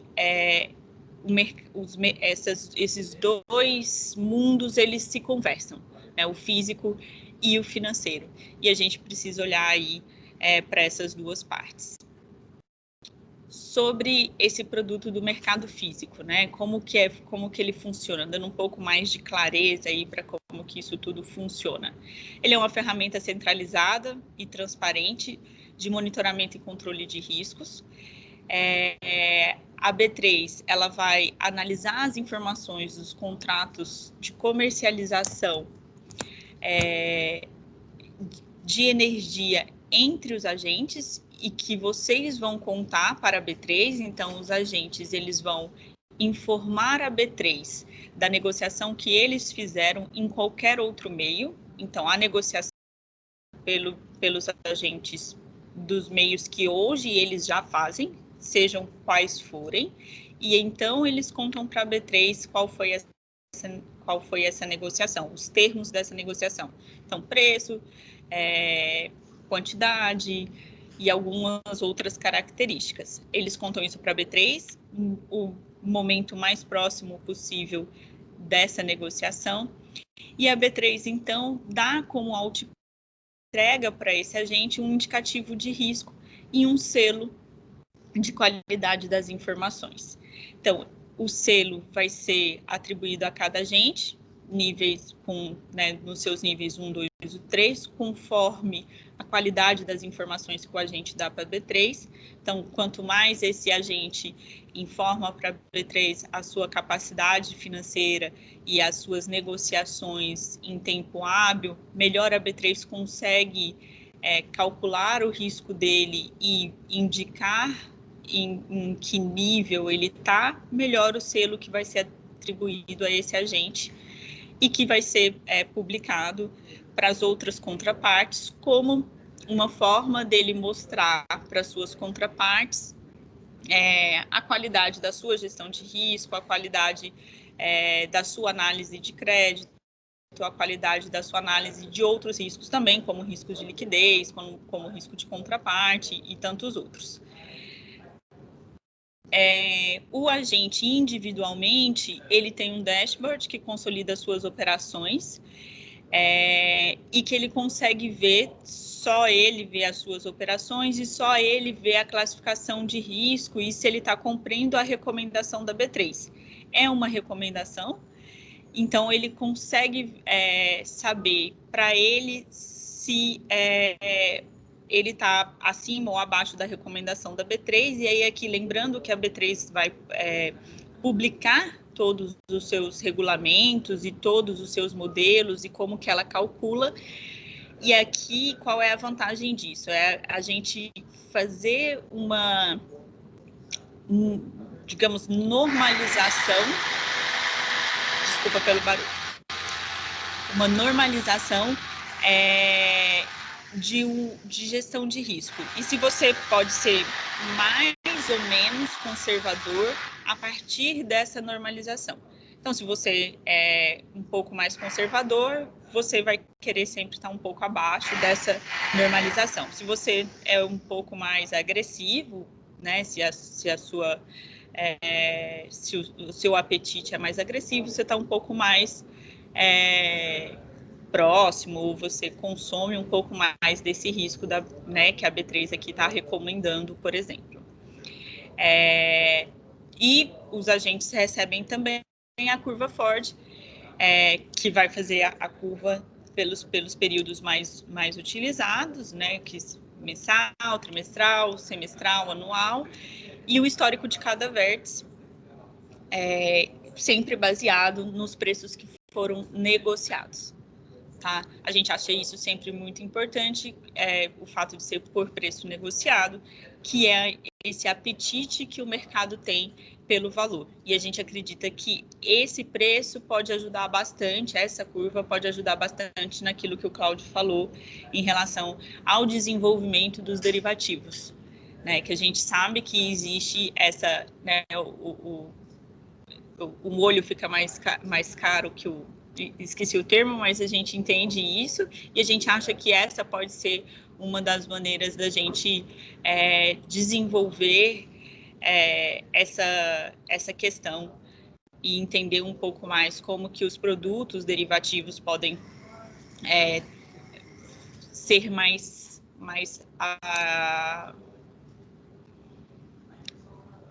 se desenvolverem melhor e ficarem mais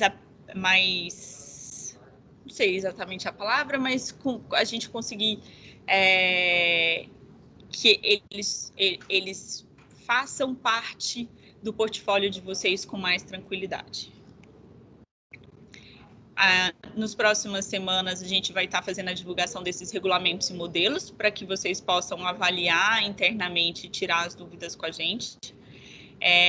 Abrir o processo de adesão, que é enviar os documentos e fazer eventuais conexões necessárias para que a gente receba as informações dos contratos e as operações que vocês já têm, além das próximas operações mais rotineiras.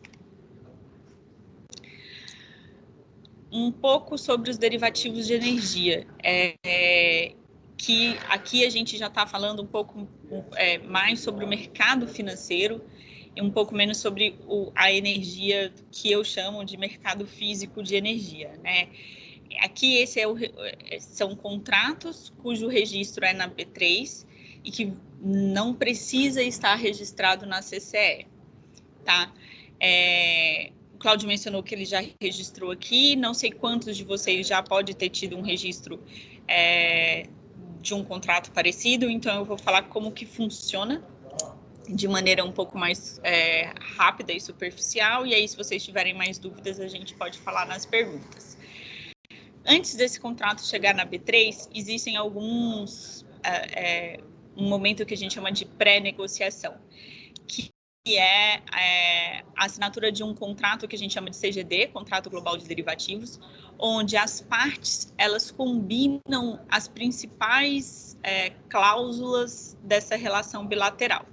Então, assim, o que acontece se tiver default, o que acontece com outros contratos, se você tiver vários contratos negociados com essa contraparte, se um contrato, né, se ela falhar com um contrato, o que acontece com os outros, questões relacionadas à IPCA, enfim, as grandes cláusulas estão nesse contrato.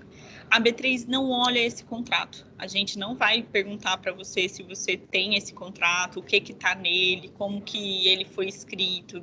A gente apenas entende que é de bom tom que você tenha um contrato desse A maioria dos agentes que negociam derivativos tem um contrato CGD, mas a gente não olha se você tem ou não. Então, na verdade, a gente apenas coloca aqui que é de bom tom que se tenha um contrato CGD.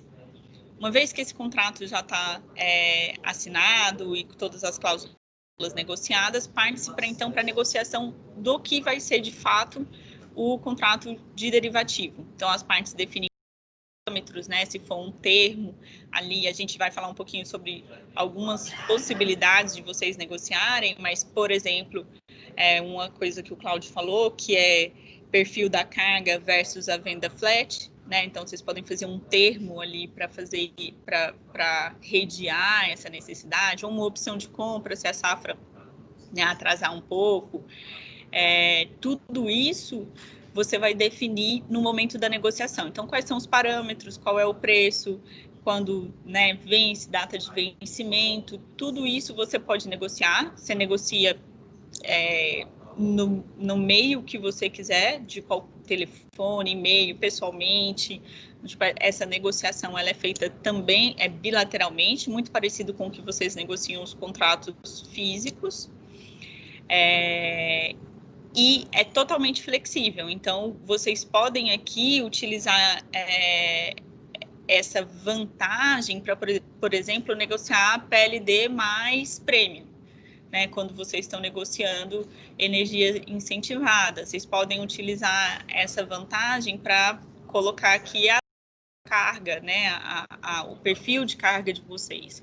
Então, existe uma vantagem aqui relacionada a ser do mercado de balcão e não ser o mercado, né, que a gente chama de listado, que é parecido com o futuro de dólar e outros que a gente tem, onde existe a clearing, porque aqui você pode colocar essas questões que são muito particulares da operação de vocês.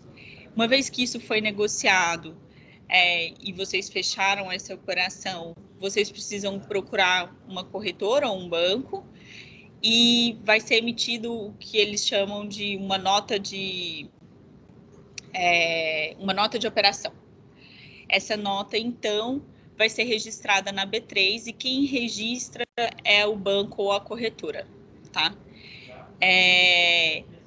E depois disso, no dia do vencimento, no momento do vencimento, é feita a liquidação. A B3 faz o cálculo do ajuste, né? Quem tem que pagar, ou quem tem que pagar e quem tem que receber. E a B3 cobra desse banco, dessa corretora, para que vão cobrar vocês. Né? Então, esse é o processo macro. Lembrando aqui que a grande diferença, né, entre o balcão e listado é que aqui no balcão, nesse contrato que eu estou explicando para vocês, a B3 não é parte em caso de falha. Então, se existir falha, essa operação ela tem que ser resolvida conforme as cláusulas do contrato global de derivativos. Por isso que a gente sempre aconselha as partes a terem esse contrato bem definido. E aí, como eu falei, acho que o Cláudio já até deu vários spoilers aí sobre o que pode ser, né, feito de hedge, por exemplo, né, perfil de carga versus a venda flat, né? Então, a gente pode vender, vocês podem fazer um termo de compra para os meses em que vocês não estão produzindo, quando vocês já venderam flat. Então, isso é uma opção para fazer a gestão do portfólio. Eita! Opa! Uma outra opção é a colheita, se vocês, né, se tiver um atraso na colheita ou a safra for mais curta, também existe a opção de negociar contratos de opções que vão dar, desculpa pelo PowerPoint que não está saindo. Existem os contratos de opções que vocês podem negociar com contrapartes, onde vocês podem exercer a opção caso ocorra de fato o atraso na colheita, e aí vocês precisam, por exemplo, continuar essa compra. Então, suponha que vocês estão esperando colher, né, em março, mas vocês não vão colher, e aí vocês precisam continuar comprando. Então, você tem a opção de comprar em abril, mas se vocês não colherem, se de fato atrasar, vocês exercem essa opção. Se não, vocês não exercem a opção, e aí vocês de fato, né, colhem e continuam com todo o processo normalmente. E por último, existe a opção de vender o excedente nos meses, que você faz o contrato de termo ou a opção de venda. Então, isso são sempre contratos que vocês podem negociar antes, né, que pode ser 1 mês antes, 2 meses antes ou 1 ano antes, relacionado né, a sua visibilidade do que pode acontecer ou não, para redear a sua operação, né, e redear principalmente a sua lucratividade, digamos assim, né, e a sua operação financeira.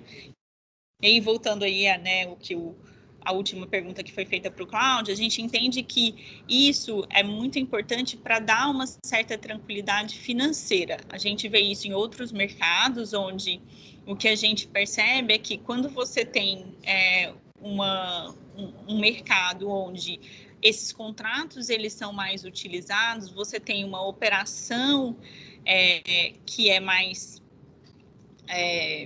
fluida, porque você tem no sentido de caixa, porque uma vez que se o operacional, né, no caso a safra não acontece, ou se você não consegue colher, ou se a indústria não entrega, você tem um contrato financeiro que vai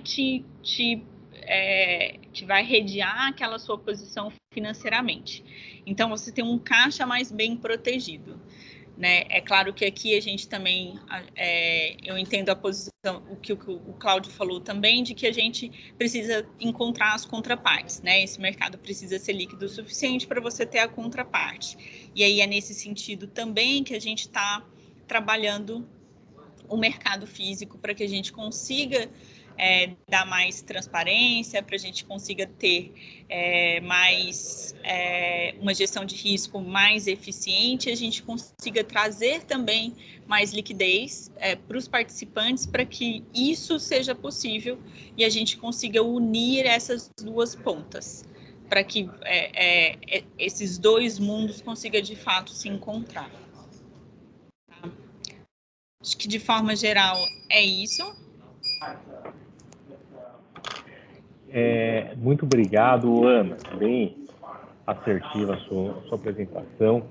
Já temos algumas perguntas aqui colocadas por participantes, mas antes gostaria de convidar o Gilmar Souza, da Única aqui, que ele já tem algumas colocações e gostaria de colocar aqui uma primeira pergunta. Ana, por favor, Gilmar. Obrigado, Leonardo. Parabéns, Ana, pela apresentação, bem didática.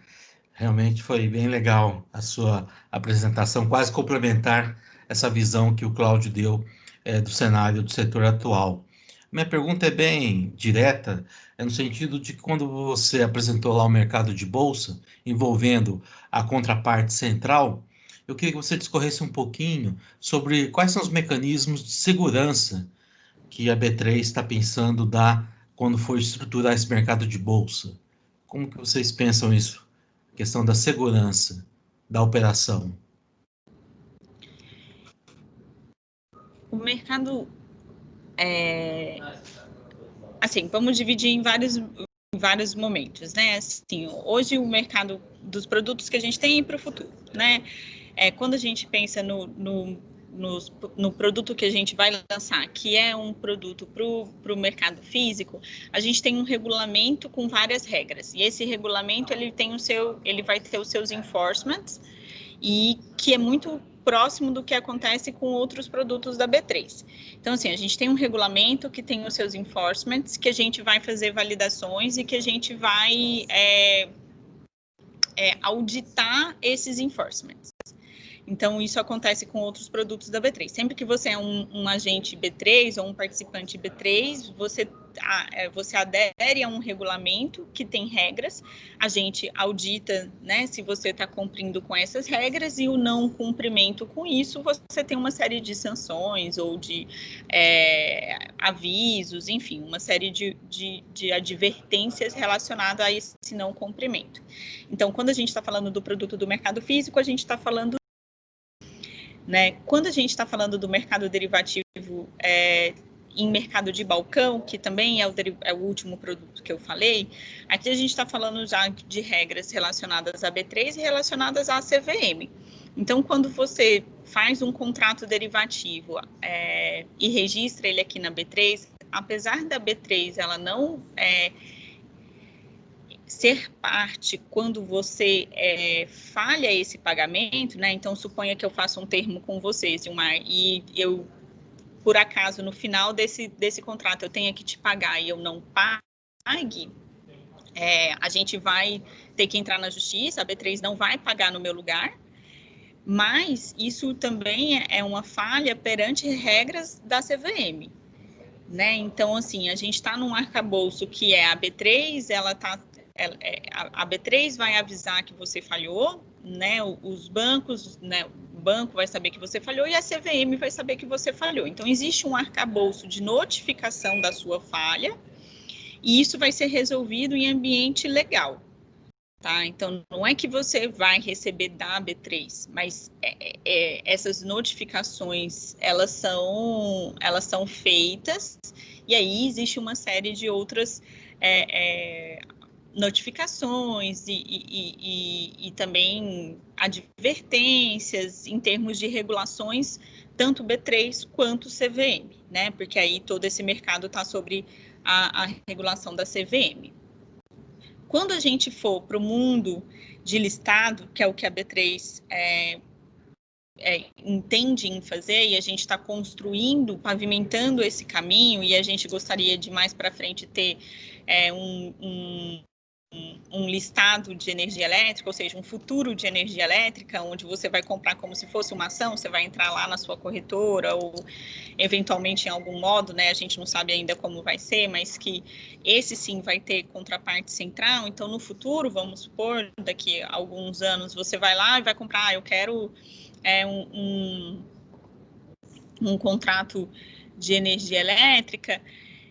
Nesse momento, compra, você não sabe de quem você compra, né? E se a outra parte não pagar, a B3 paga, tá? Então, é isso que é a contraparte central, é quando todos os compradores compram da B3 e todos os vendedores vendem para a B3. E a B3 tem um modelo de risco que cobra das suas várias contrapartes uma margem inicial, né? E aí, para isso, existe uma cadeia de salvaguardas, existem margens iniciais que são calculadas, membros de compensação que deixam um dinheiro aqui, a gente tem um caixa preparado para isso, só que isso tudo é calculado baseado numa curva de preço, baseado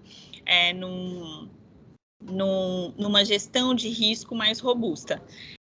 E é exatamente isso que a gente está construindo. Então, quando a gente fala assim, existe uma clearing para dólar, existem bancos que são que a gente chama de membros de compensação. Então, para ter isso para energia elétrica, a gente também precisaria ter, né, instituições que seriam membros de compensação desse mercado. Existe também todo um regulamento relacionado à gestão de risco desse mercado, que a gente também está criando agora, quando a gente pensa nesse primeiro regulamento que a gente está fazendo aqui para o mercado físico.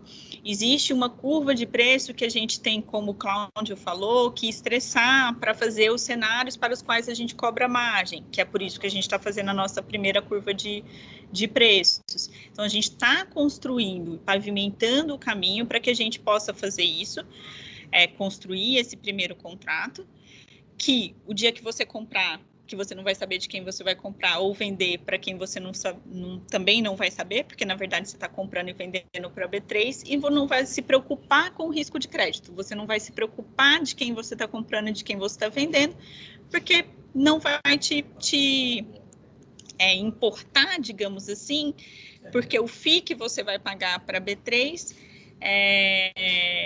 garante que, se essa outra parte não pagar ou não entregar o contrato, a B3 vai fazer isso para você, tá? Mas esse é o nosso plano de longo prazo, é construir este caminho, pavimentar este caminho para que a gente consiga fazer isso. Mas a gente entende que existe muitos benefícios no meio do caminho, que a gente já está, que na construção desse caminho existem os contratos de balcão, eles podem sim redear riscos agora.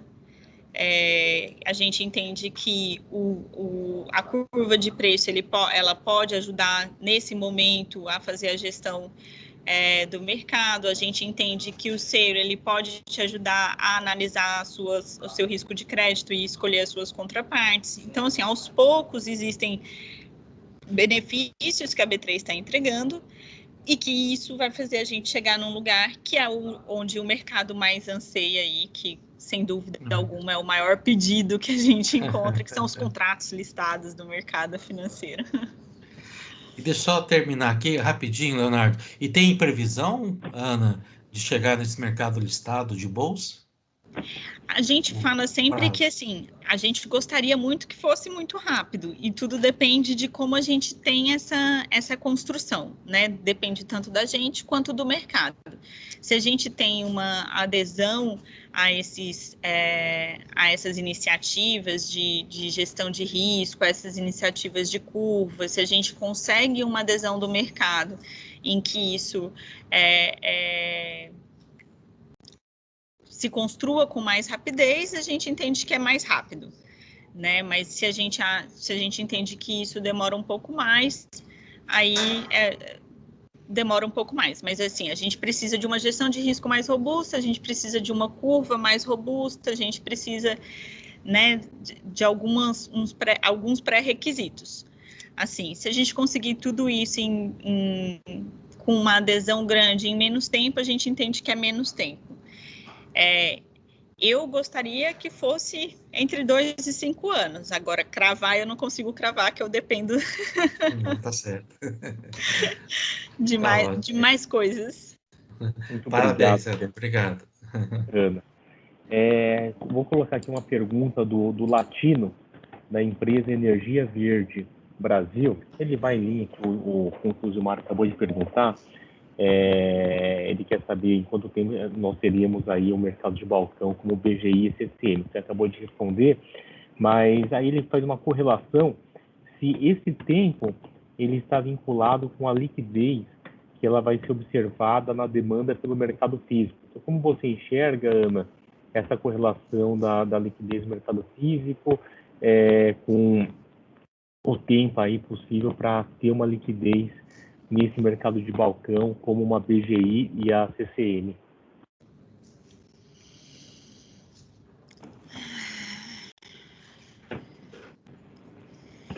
É uma boa pergunta. Eu acho que a gente tem liquidez suficiente. Eu não acho que...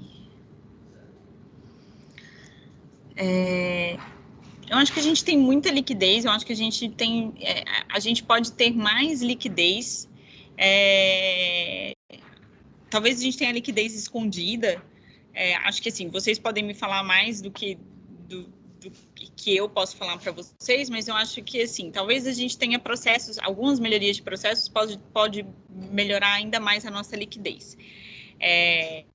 Mas eu acho que a questão aqui, ela é da gente gerar mais liquidez, né? Trazer mais liquidez para o mercado financeiro, ela está muito relacionada a você trazer mais, na minha visão, a você trazer mais transparência, você trazer mais robustez, você trazer, você gerar processos que tenham mais fit com esse mercado, que é o mercado de derivativo, né? Então, assim, essa aproximação, ela precisa casar esses dois mundos. Então, assim, o mercado financeiro, ele precisa se adequar ao mundo energia, e o mundo energia precisa se adequar ao mundo financeiro.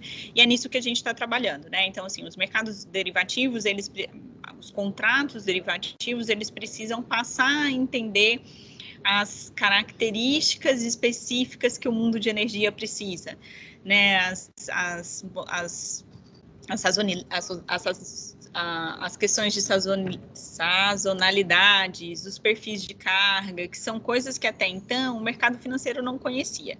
Então, o mercado financeiro precisa começar a se adequar a essas que são características essenciais do mundo de vocês. E ao mesmo tempo, a gente precisa começar a entender, o mercado financeiro precisa o mercado de energia precisa demonstrar mais transparência, demonstrar mais robustez na gestão de risco, que não acho eu que não tenha. Eu acho que é uma questão mais de demonstrar no sentido do mercado financeiro conseguir enxergar. Acho que vocês têm dentro das casas, mas vocês não conseguem mostrar para o mercado financeiro da forma como ele está acostumado a ver. Então, acho que essa é uma forma da gente conseguir fazer esses dois mundos falarem a mesma língua, entendeu? Então, acho que é esse o nosso trabalho, para que a gente consiga fazer essa liquidez andar de um lado para o outro, tá? E aí a gente conseguir, de fato, fazer esses mundos se falarem como acontece nos outros, né? Que começa no físico e termina no financeiro, ou começa no financeiro e termina no físico, né? Você compra o futuro, você compra lá no... Então, acho que em alguns mercados você compra o futuro no financeiro e quando vai chegando no físico você transforma isso em físico ou vice-versa. Então, acho que é um pouco disso. Muito obrigado, Ana. O Zilmar, ele disse que tem mais uma colocação aqui que gostaria de perguntar. Ana, por favor, Zilmar. Obrigado, Leonardo. Bem, estou observando, e vocês devem acompanhar, até o Cláudio mencionou a discussão lastro, separação lastro, ou capacidade e energia, talvez seja uma grande oportunidade aí para a B3 realmente avançar com esse cronograma de 2 a 5 anos, né? Por conta de você tratar, né, quase que um produto financeiro, com a separação de lastro e energia.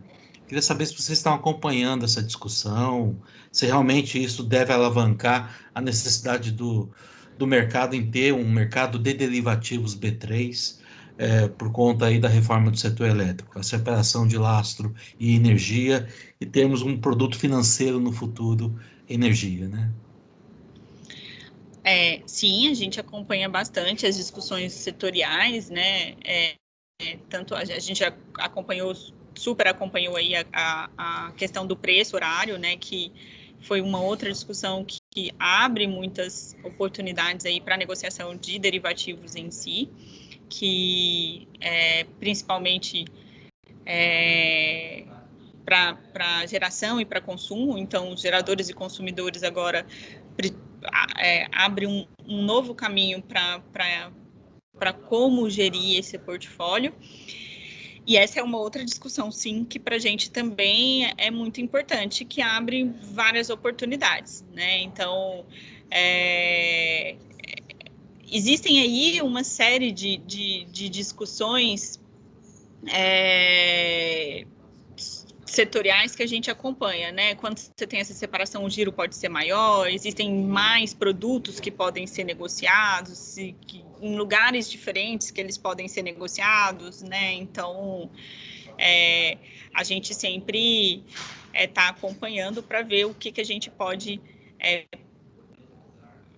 construir em termos de produtos para facilitar a gestão de vocês e dar para vocês aí possibilidades de melhorar essa operação e essa negociação. Mas essa é uma, preço horário é outra, enfim, tem um monte, né? O setor está cheio de discussões que abrem várias possibilidades. Está sendo reformatado, né? Isso. Muito obrigado, Ana. Agora, 11h59, 1 minuto para nosso encerramento. Gostaria de, mais uma vez, agradecer e parabenizar aos palestrantes, ao Cláudio Alves, à Ana Beatriz Matos, aos debatedores Zilmar de Souza e o Nilton Duarte. E gostaria de informá-los que o nosso próximo evento já está marcado para o dia 18 de novembro, onde nós teremos a participação da Thalita Porto, conselheira da CCE, mais o Carlos Guerra, da Votorantim Energia. As apresentações de hoje da Ana Beatriz Matos e do Cláudio Alves serão enviadas aos senhores e o vídeo será disponibilizado também. Então, agora gostaria de passar para o Zilmar e depois ao Nilton para fazer suas considerações finais e encerramento. Muito obrigado. Zilmar, por favor. Obrigado, Leonardo. Obrigado, Ana. Obrigado, Cláudio, pelas excelentes apresentações. Como disse o Suassuna lá, realmente teve aí uma elevação de nível, porque foram ricas em informações. Então, eu só tenho a agradecer novamente a presença de todos, e aí o apoio da Cogem, do Leonardo, do Nilton, da Rose, do Diogo, todo mundo aí que tem sido estratégico para que esses eventos aconteçam, continuem acontecendo, mesmo na época da pandemia. Então, parabéns a todos os envolvidos e nos encontramos aí dia 18 de novembro. Obrigado, Nilton, obrigado, Leonardo. Valeu. Obrigado aos palestrantes. Obrigado, Zilmar. Obrigado, Valeu. Ana Beatriz. Obrigado, Cláudio. Obrigado a todos os participantes. Uma alegria para nós. Muito grato.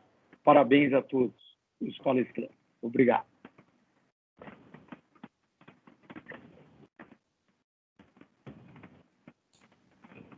Valeu, Nilton. Obrigado. Valeu, Leonardo. cara. Até mais.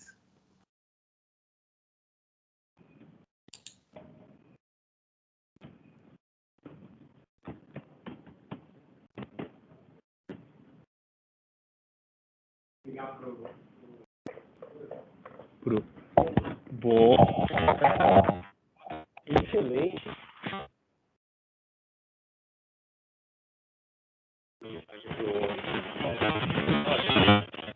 Já falei.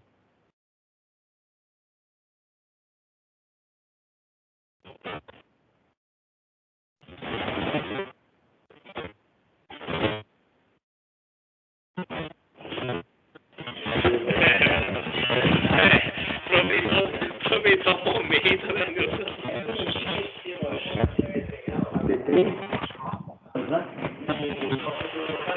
Não, tá fechado.